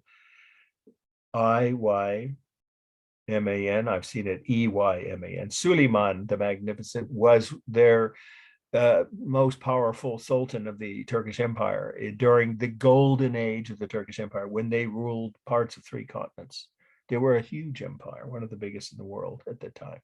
So Suleiman the Magnificent, you could just say this sultan if you want to keep it simple, was deliberately downplaying this mosque because he thought it would be an affront to God. He actually said a phrase like that. He said it would be an insult to Allah to try and show off his power and his wealth and his ego, right, by making a mosque bigger than Hagia Sophia. So he was being modest. You could say falsely modest, but not really. I mean, he had the power and the money, the wherewithal to make a mosque as big as he wanted next to the already existing one, the Hagia Sophia. But he chose to make it only 2/3 the size to show that he was being modest, is how you could put it. And not so he wasn't going to show off, in other words, either to his own people or to God. It's rather unusual for an all-powerful ruler who could do whatever they wanted, not to show off. We see the results of when some people think they can do whatever they want. Neighboring countries and the tragedies that leads to. So this guy decided my empire is big enough. I'm not going to, need to do anything to show off my wealth, my importance by building an even bigger mosque. That's pretty much the whole meaning of this. I will say that it's also right on the edge of the straits, right? Straits, everyone knows what those mean. Between, the small water channel, it's not small, actually pretty big. The narrow, I meant to say narrow water channel between Europe and Asia. So this is on the European side of that you could say channel or straits, so that separate Europe and Asia. And remember, Istanbul is the only city on the planet, only city on Earth that spans 2 continents. Half of it's in Europe, that's where this mosque, and the Hagia Sophia, and the other half is in Asia, which you could just see if you look closely here. And then let's get up close and you can see that's Asia there, over there. Beautiful city, just breathtakingly beautiful. Okay, so let's do a formal analysis. Well, it's a cool color because it's either the walls themselves are off-white or light blue. The minarets are definitely made out of blue stone. And of course, these metal domes, and those are apses, by the way. You see, they're using apses on a mosque. So it's not only on churches, but that's where the idea started, was with Christian churches. So those apses, the domes themselves, the main dome, I guess, and these smaller ones all have blue color, and that's of course a cool color. And the sort of light blue, you can say bluish white if you want, or bluish gray is probably a better way to say it, on the minarets and the walls are also cool. There's nothing warm here except the gold. You could barely see it in this slide. That would be the best view I could find of it. So there's a hint of gold at the very top. Well, actually, it's on a couple of these. These are finials. I think I've used that word. It'll come up. I'm not saying it'll come up as a definition. It's not on your list of terms. The decorative point on anything, on any building or bridge or skyscraper or monument. Finial. These finials are gold, so that's the only warm color here. The texture is the real smooth texture of the stone. It's all real smooth textures, real smooth texture of glass. So this mosque has windows, but they're so high up, nobody could ever look out of them. I showed you my own slides of it last week, if you recall. So when you're sitting inside, you're not tempted to look outside and look at the scenery because you're not supposed to be distracted. So there are windows, and they do have glass, and that's real smooth texture of glass, and then real smooth texture of metal. Yes, these are metal domes, the domes themselves. So you could say the mosque, the stone is real rough texture. But when I got up close to it, I actually touched the outer walls before I went in. It was pretty smooth. Not quite as smooth as marble, but smoother than most stone. Okay, and then we have the shadows, of course, are the natural modeling created by the sunlight around each window. There's no lines visible here other than visual lines, remember, around the edges of each arch. And here you can't, well, yeah, you can see the corner. Yeah, that's true. Part of the corners here. So they're only visual lines. There's no carved or painted lines in this slide. The largest mass here, well, it would be the dome. because the dome here, most people would consider the dome to include the drum because it's actually not a drum. That is not a drum. It's not resting on, it's resting on a pendentive. Remember that concept. These are the four corners of the walls.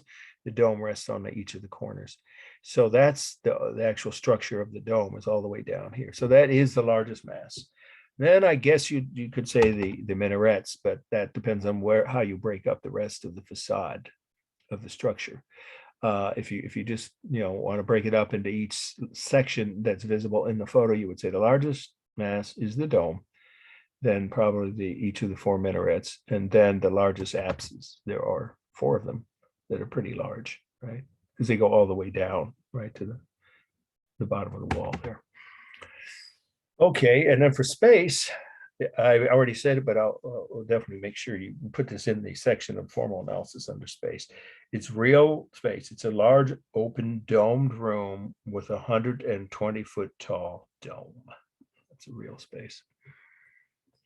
Okay, the rhythm is obvious with each of the arch windows, each of the domes and apses, and the minarets. It's dynamic on the domes, the arches of the windows, and of course the apses, or there's more than one dome. That's right, we've said that already. These each have, and the minarets are both stable. The corners of the walls are stable, obviously, of the main walls, and then the minarets are both, because of course they're tall and straight and round. Okay, and then let's see, are we forgetting anything? Texture, modeling, stability, rhythm. Oh, balance. It's totally symmetrical from left to right, as all mosques are. And when you see the four original minarets, they completely balance each other. They're placed exactly evenly spaced apart. But obviously it's unbalanced toward the bottom. Okay. This is the next must know. Recently added this slide to my online classes because it illustrates something unusual about Turkish mosques. So this is the Mosque of Sultan Selim.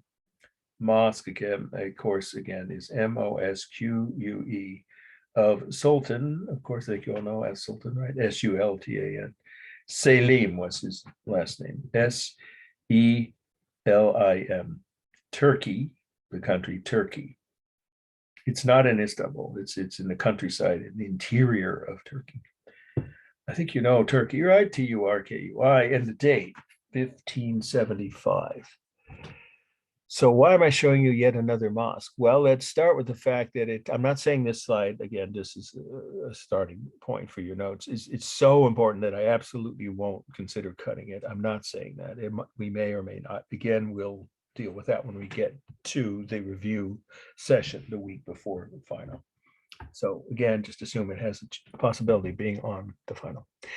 Well, because the concepts of what a royal mosque is are very strongly and more clearly, I think, illustrated in this photo than in any of the others I have tonight. You see, it's got four minarets, and it's even named for a sultan who ordered it to be built. And so we know, therefore, that it always has been or was a royal mosque. You can't really say that now, even though the president / dictator of Turkey would almost thinks of himself and acts almost like he's a sultan. He isn't officially. So there's no royalty anymore in Turkey, in case you're curious. But it was originally and for centuries built by and for the use of the royal family. So who was Selim? He was one of the rulers during, again, this golden age, part of the meaning of this slide as well as the last one. During the golden age of the Turkish Empire, which was from the 14 to the 1600s. You don't have to know those years, but for over 2 centuries, the Turkish Empire was the largest in the Western world.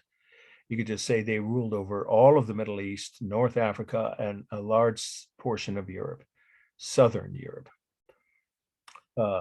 Really the Balkans, the area that Greece, right, and what was Yugoslavia, all those countries in the Balkans, just say Southern or Southeastern, if you want to say it that way. Europe was part of their empire for centuries. They totally ruled over those sections of what's a good chunk of Europe, all of North Africa, and all of the Middle East, except Persia. They didn't rule over Persia.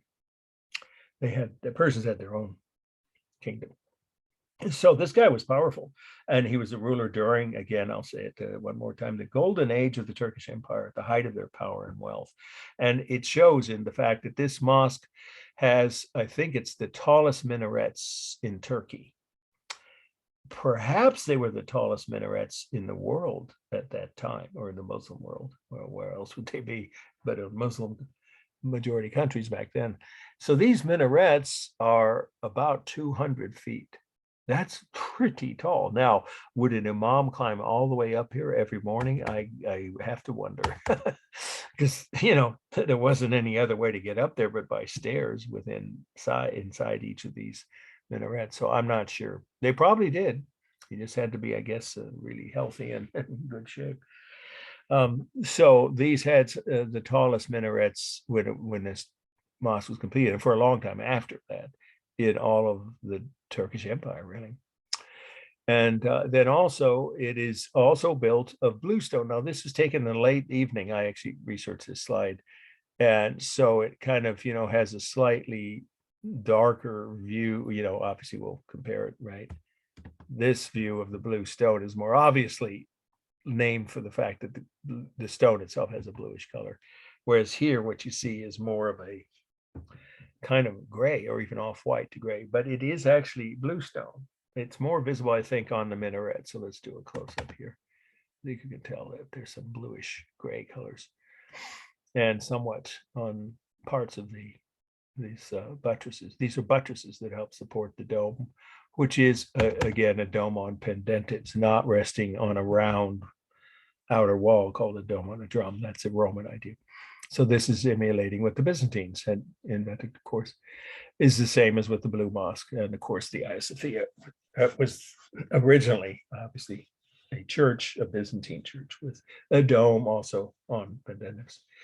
So it's now in the countryside, outside, it's a couple hundred miles outside, you have to know that, but it's not anywhere near Istanbul. And it's still a very popular functioning mosque, because worshipers come from all over central, you get to say central Turkey, to worship here. So it's still very active. Some mosques are, just like a lot of churches and even synagogues are losing, worshipers, losing members or congregation that is dwindling, because wherever they are, the population is just not either as religious or is itself, the whole overall population maybe is diminishing. But here, that's not the case.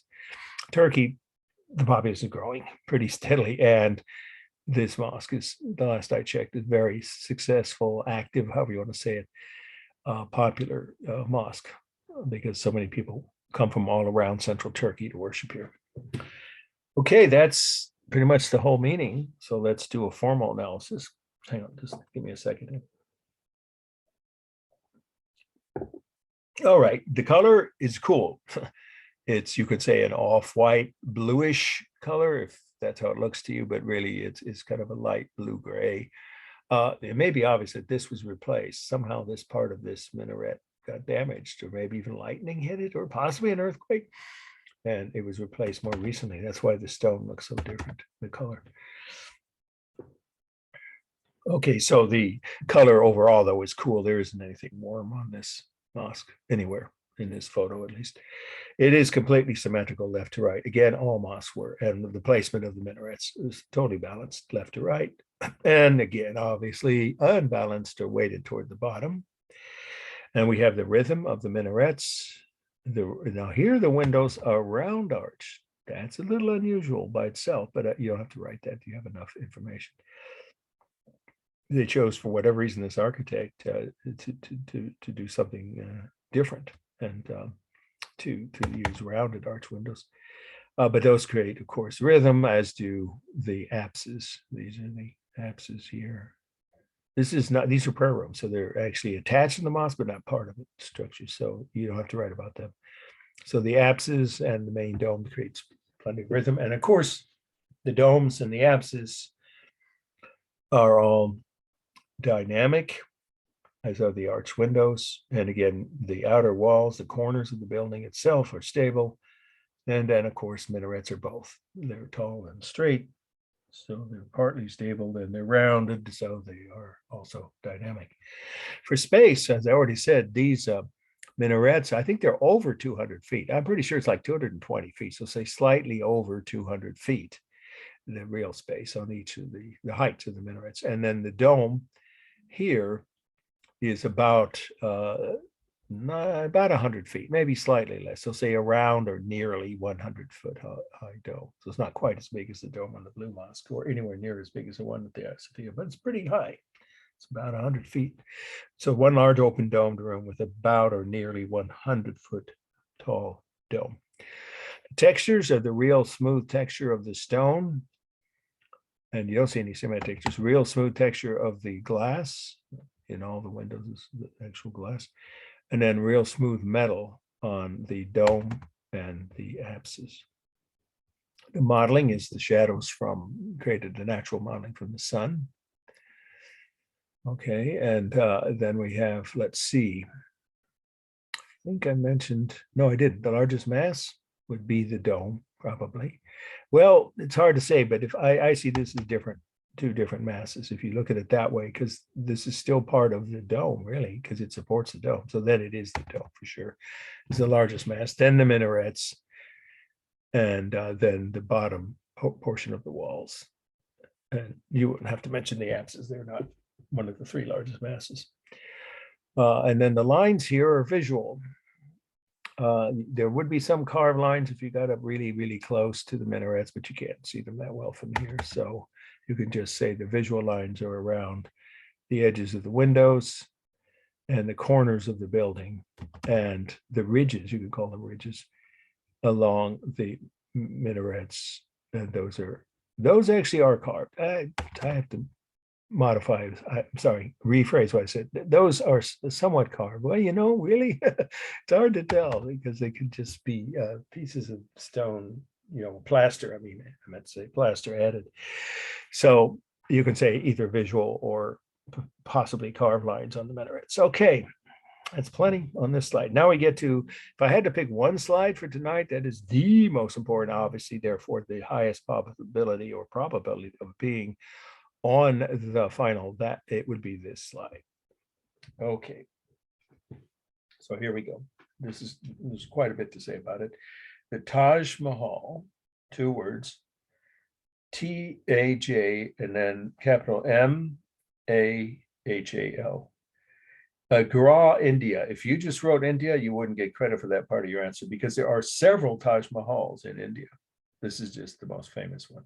So Agra is the city, A-G-R-A, India. And the date is 1648. Now, to be very honest, I'll tell you, you have to write this. This is just a kind of a footnote or an aside is a better word, that starting next semester, I wouldn't be allowed to show you this slide. I could get fired. No, I'm kidding. They can fire anybody for showing a slide that's outside the dates that the course outline claims to cover. But you know what? This is part of the tradition of all the Islamic cultural features, and artistic traditions that we've been covering all night and this whole week, this whole lecture, this whole topic. So I don't see it as the fact that it was built after 1550. I don't think it's going to hurt anybody, but it's such an important structure. That's why I'm leaving it on the study list and giving you a heads up that is a very high possibility of being on the final because of its history. But let's start with the features that are classically stylistically mosque related.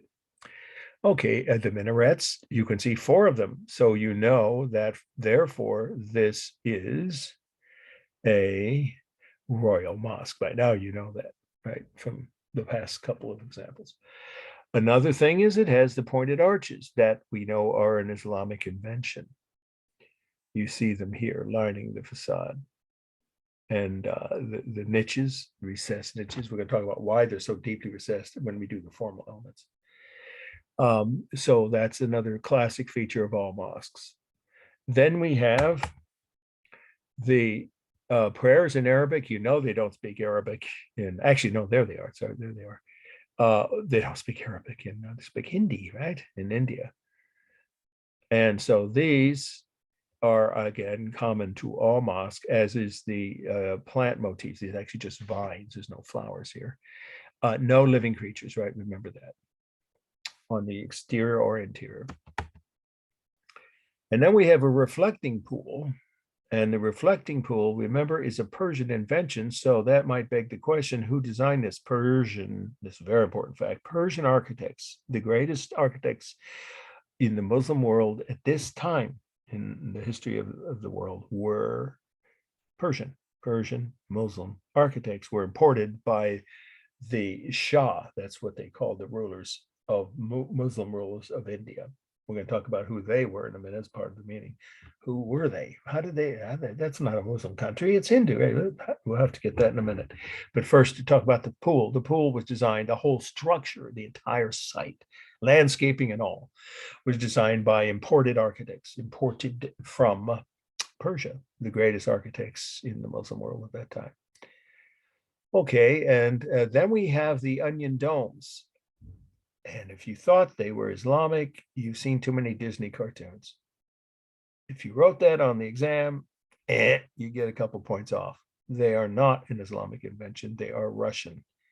I've seen the oldest dome churches in the world, and they are in what's now Ukraine and has been, despite what Putin wants to pretend, for over 30 years. But when I was there, it was the Soviet Union, so it was part of the same country. And they're in small rural villages outside Moscow, too.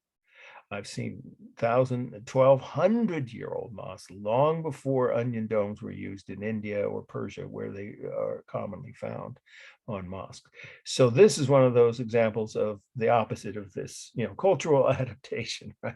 It's just it's a fact of the world history, make of it what you will. Of course, everyone borrows from everybody else.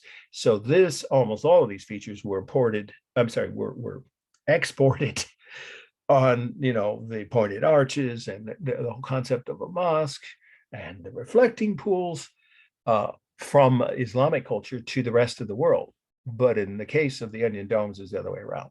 They were emulating or imitating, you could say it either way, importing the idea from Russian Orthodox architecture that was over 12 centuries old. I've seen those churches, the original ones too, not replicas. But the reflecting pool is part of the meaning that some of you already know this, but can anybody of any place in the United States? It's one of the most famous public sites in the entire US, and it's not on the West Coast, obviously, that has a very prominent reflecting pool. Anybody? Some of you may have been there. I don't know if not. You see it on the news whenever you see this city, almost always covered, especially when there are big rallies. Nobody could think of a place with a reflecting pool. Washington, D.C. Hey, yes, in front of the Lincoln Memorial. Exactly. Yeah. So this is the way to write that the architect of the Lincoln Memorial came to the Taj Mahal and drew or sketched it. It studied, you could just say studied it as an inspiration for his design. So you see a direct connection here. And the thing is, he gave very great credit. He loved this site. I was an American, I think of English heritage, but anyway, the point is he wasn't, it wasn't connected to Islamic culture, but he didn't just, copy it and then not say anything. He made a big deal of saying, I really love this site and I'm going to use it as inspiration. In fact, the government of what was a British colony then gave him permission to come do it, but he met with the local imam. He was very respectful and openly credited this site, this reflecting pool, with inspiring the one in front of the Lincoln Memorial in DC. So you see, obviously, connection with modern or recent American culture. And then we have the fact that it's on a raised platform, and that's a little unusual. I've seen a few rural mosques where they did that, but it's not very typical. It's much more common in Mughal India because of the rain. So now, who were the Mughals? That's the next part of the meeting. Sorry. See, remember, I don't want you guys to get too stressed out here that you aren't going to have to remember all these facts. But if you have at least the majority of them in your notes, then you can just use 6 sentences, or if you want to really cover your bases to be sure you don't, if you make a mistake or something on one, maybe 7, at most 8. And I'm going to give you well over a dozen facts, I'm sure. So the next part of the meeting is, who are the Moguls? Mogul. We're not talking about Hollywood. They use that term. They appropriated that term. So Mughal was the culture, the Muslim rulers who invaded, conquered there's no other way to say it, and ruled over most of India for 3 centuries. It's like 90% of the Indian subcontinent. It's called a subcontinent. Okay, once again, the Mughals were Muslim invaders. They'd come from Persia. If you look at a map, you can see they're right next door, or Pakistan and Persia, because they invaded, conquered, and ruled over most of India for 3 centuries. And then the British came and took over, right, in the 1700s. So the Mughals built these Islamic sites, particularly this one. And the ruler that built this is the last part of the meaning. Some of you know it's a very sad, tragic, some would say, or just romantic story. But it's, if you didn't know it, you should write this. It's the part of the meaning. Why was this built? And who built it? Well, the Shah who built it, his name was Jihan, it's usually spelled Jehan, or Jahan. Shah, and that's Shah. Shah Jahan built this, and he had 3 reasons. So in other words, another way to write this is that this site has 3 functions, and it was built from the beginning for 3 purposes. You can say it has three purposes. First is the functioning mosque. It always has been, and it still is a functioning mosque. Only 10% of India converted to Islam while they ruled them. They didn't force everyone else, or the country would be mostly Muslim. It's 90% Hindu, right? Or more than 90% Hindu, 92. Anyway, just say that, something around 10% of India is Muslim, left over from that period of the Mughal rules. But in any case, the point is it was built as a functioning mosque, so it would serve the Muslim population as a house of worship. The second purpose is it's a mausoleum that contains the remains of his deceased wife. Now, if you don't know this, this is the tragic, romantic part of it. He and she were childhood sweethearts. They genuinely were in love from the time they were children, and they were happy, and they had, guess this, 13 children. She died in childbirth, or giving birth, you can say it that way, to their 13th child at 32. That even back then, that was young. So he was a widower then, and he never overcame his grief. So the third purpose for this, besides a place to have her sarcophagus, right? So it's a mausoleum with her sarcophagus inside the mosque. That's really unusual. Usually there are no dead bodies in a mosque. But the third purpose is as a monument to his undying love for his deceased wife, Shah Jahan. So that's where the romantic connection comes in, and many people think of it that way. Another fact about it, and just 2 more before we do a formal analysis, and I'll take any questions you may have about this or afterwards when we stop the screen share. Any other things relating to the class. But first, just to get that last point in, there's something tragic about it beyond the fact that he could have remarried to anyone he wanted, any eligible, of age and single woman in the whole kingdom of the Mughal Empire, was really of what was in India. Tens of millions of people, he had to have choice, but he chose not to. He never got over his grief. And also, he may or may not have lost his mind. Let's say some historians believe he actually, you could say, went insane, if you want to use that phrase, or lost his mind from grief. After this was built, several years later, he decided it was time to build another, can you believe this, Taj Mahal in black marble as a sign of his mourning. And it would have cost even more than this site. So his son overthrew him, put him in prison, claimed he was insane, and had him executed. And his son took over the kingdom. So there's another tragic angle to this story, the postscript to it. A lot of people don't even know that. There would have been an exact replica of this with the same size and features, only done in black marble. Can you imagine? A few miles away. And this is all what was then near the capital of the Mughal Empire. And finally, the last fact, to me, in a way, it's the most telling fact about why this building is considered, or should be, considered so important. Now, obviously, if it isn't obvious, you might want to add this. Is part of the meaning is it is on the UNESCO World Heritage Site. This site is consistently rated as one of the most beautiful, and often the most beautiful, you can say man-made because it was built by male laborers, paid, not slaves. So you could just say it's because they're one of the most beautiful human, if you want to put it that way, sites, or historic sites on the planet, if not the most beautiful building on Earth, consistently in polls taken all over the world by people who have never even been here and never will get to India. I've never been. Has anybody here that's here with us tonight been to India? I don't get too many students who have, because it's not a common destination for American tourists. But I have friends who have, and they've shown me their slides. When the sun hits it, it's a different color in the morning or in the late afternoon, and the sun's setting.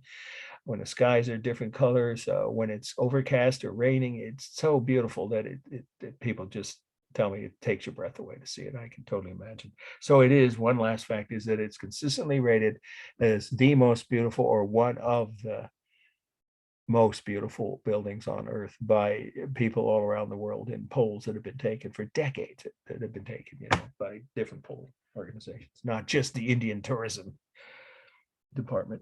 Okay, so that's pretty much all there is on the meaning. Let me see, there is one more thing I was trying to remember about it, but I guess you've got enough facts already. Okay, so let's do our formal analysis. Is it balanced? Well, yes, clearly symmetrical, totally symmetrical. Oh, there is one more fact about this overlaps into the formal analysis, so we could say it's a segue. These niches are deliberately chosen. I guess I put this under the meaning, actually, so let's just do it that way. They were deliberately designed, not chosen, designed to be extra deep, recessed niches, way deeper and more recessed than the niches on any of the other mosques that I've shown you or that I've ever seen.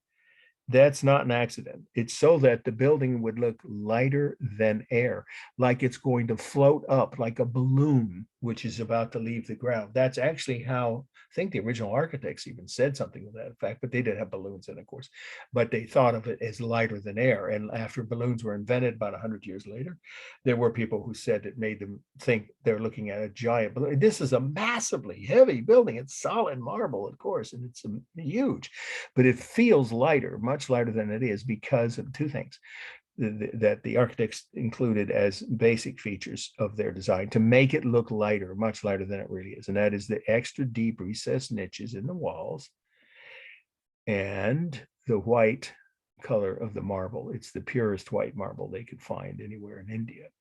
And so that gives it a lighter than air feeling or quality too.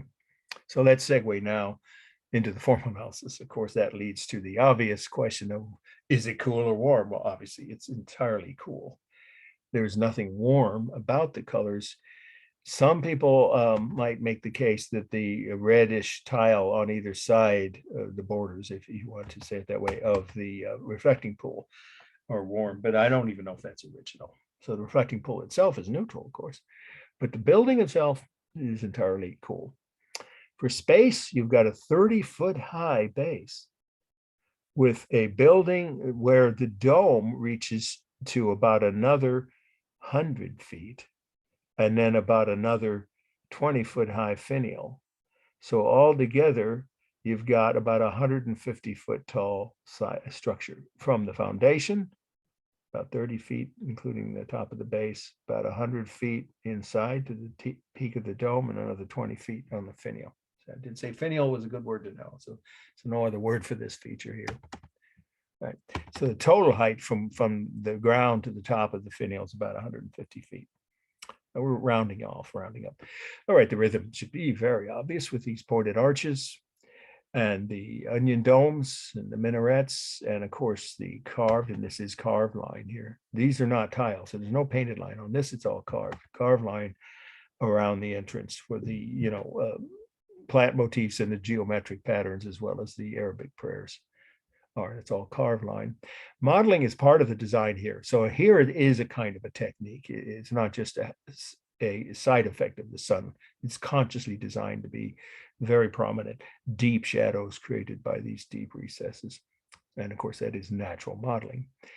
And then we have the largest mass. Well, in this case, you'd have to say I would call this one mass, the whole outer walls, and then the central dome, and then the minarets.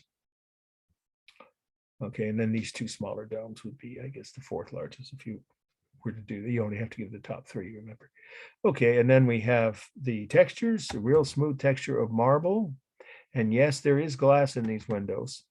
The prayer room, though, is so deep inside that you can't look out. I've never seen a prayer room in a mosque where you can look out at the countryside.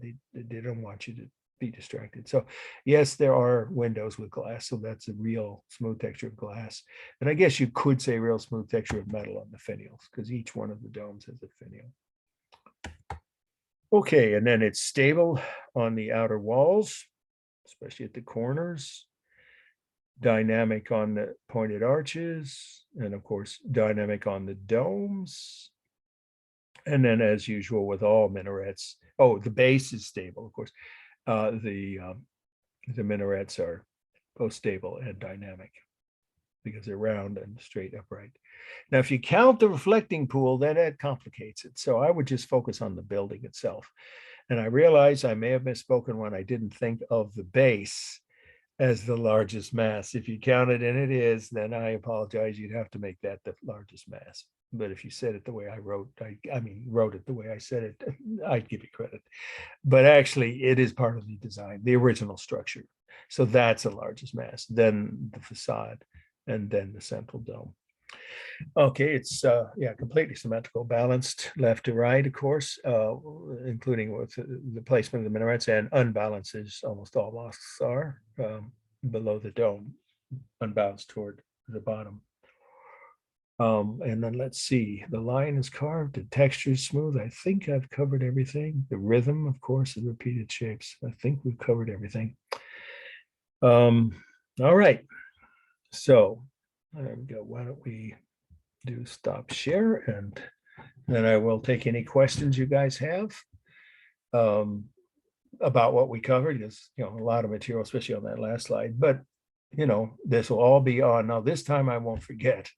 Like I said, I think I said this. I put a sticky note. I actually taped it to my laptop, so I won't forget to post it. Probably do it Thursday even. So certainly after 8 p.m. by Saturday morning, you'll be able to see any of the last several lectures recorded, of course, and posted on YouTube, including this one.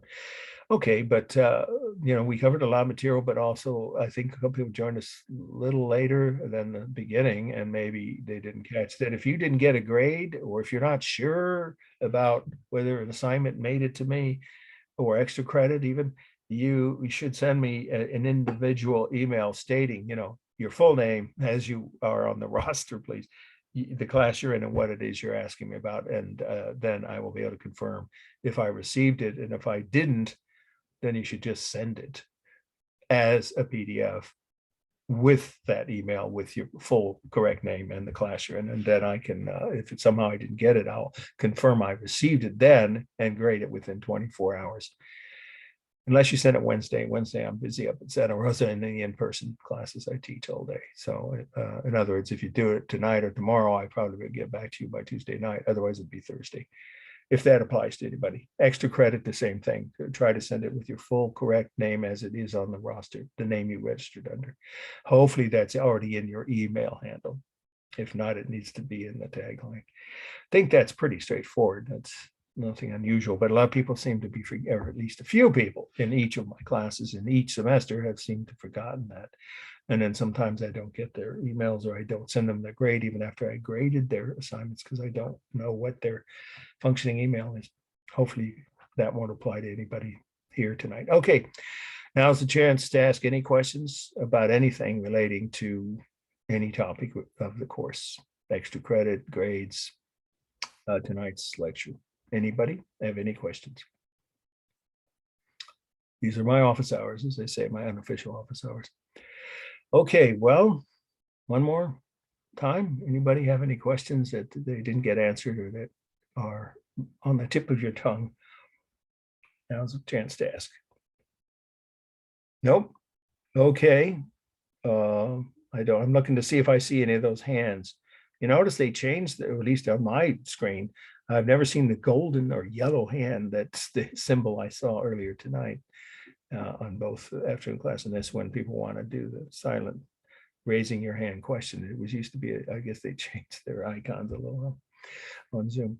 All right, one more time. Anybody have any questions that you feel you need answered. Otherwise, you can just email me, of course, throughout any given week, except I've said this several times. I won't respond to you if you wait till Friday night to email me until Sunday afternoon or evening, because I take Saturday off. Late Friday night through Saturday night is family time for me. All right, one last time. Anybody have any questions? Nope. All right, you guys have a good week then. I hope you found this interesting. And don't forget that one of these slides from tonight will definitely be on the essay part of the final one, probably another one on the slide IDs. Okay, have a good week. Take care. Night.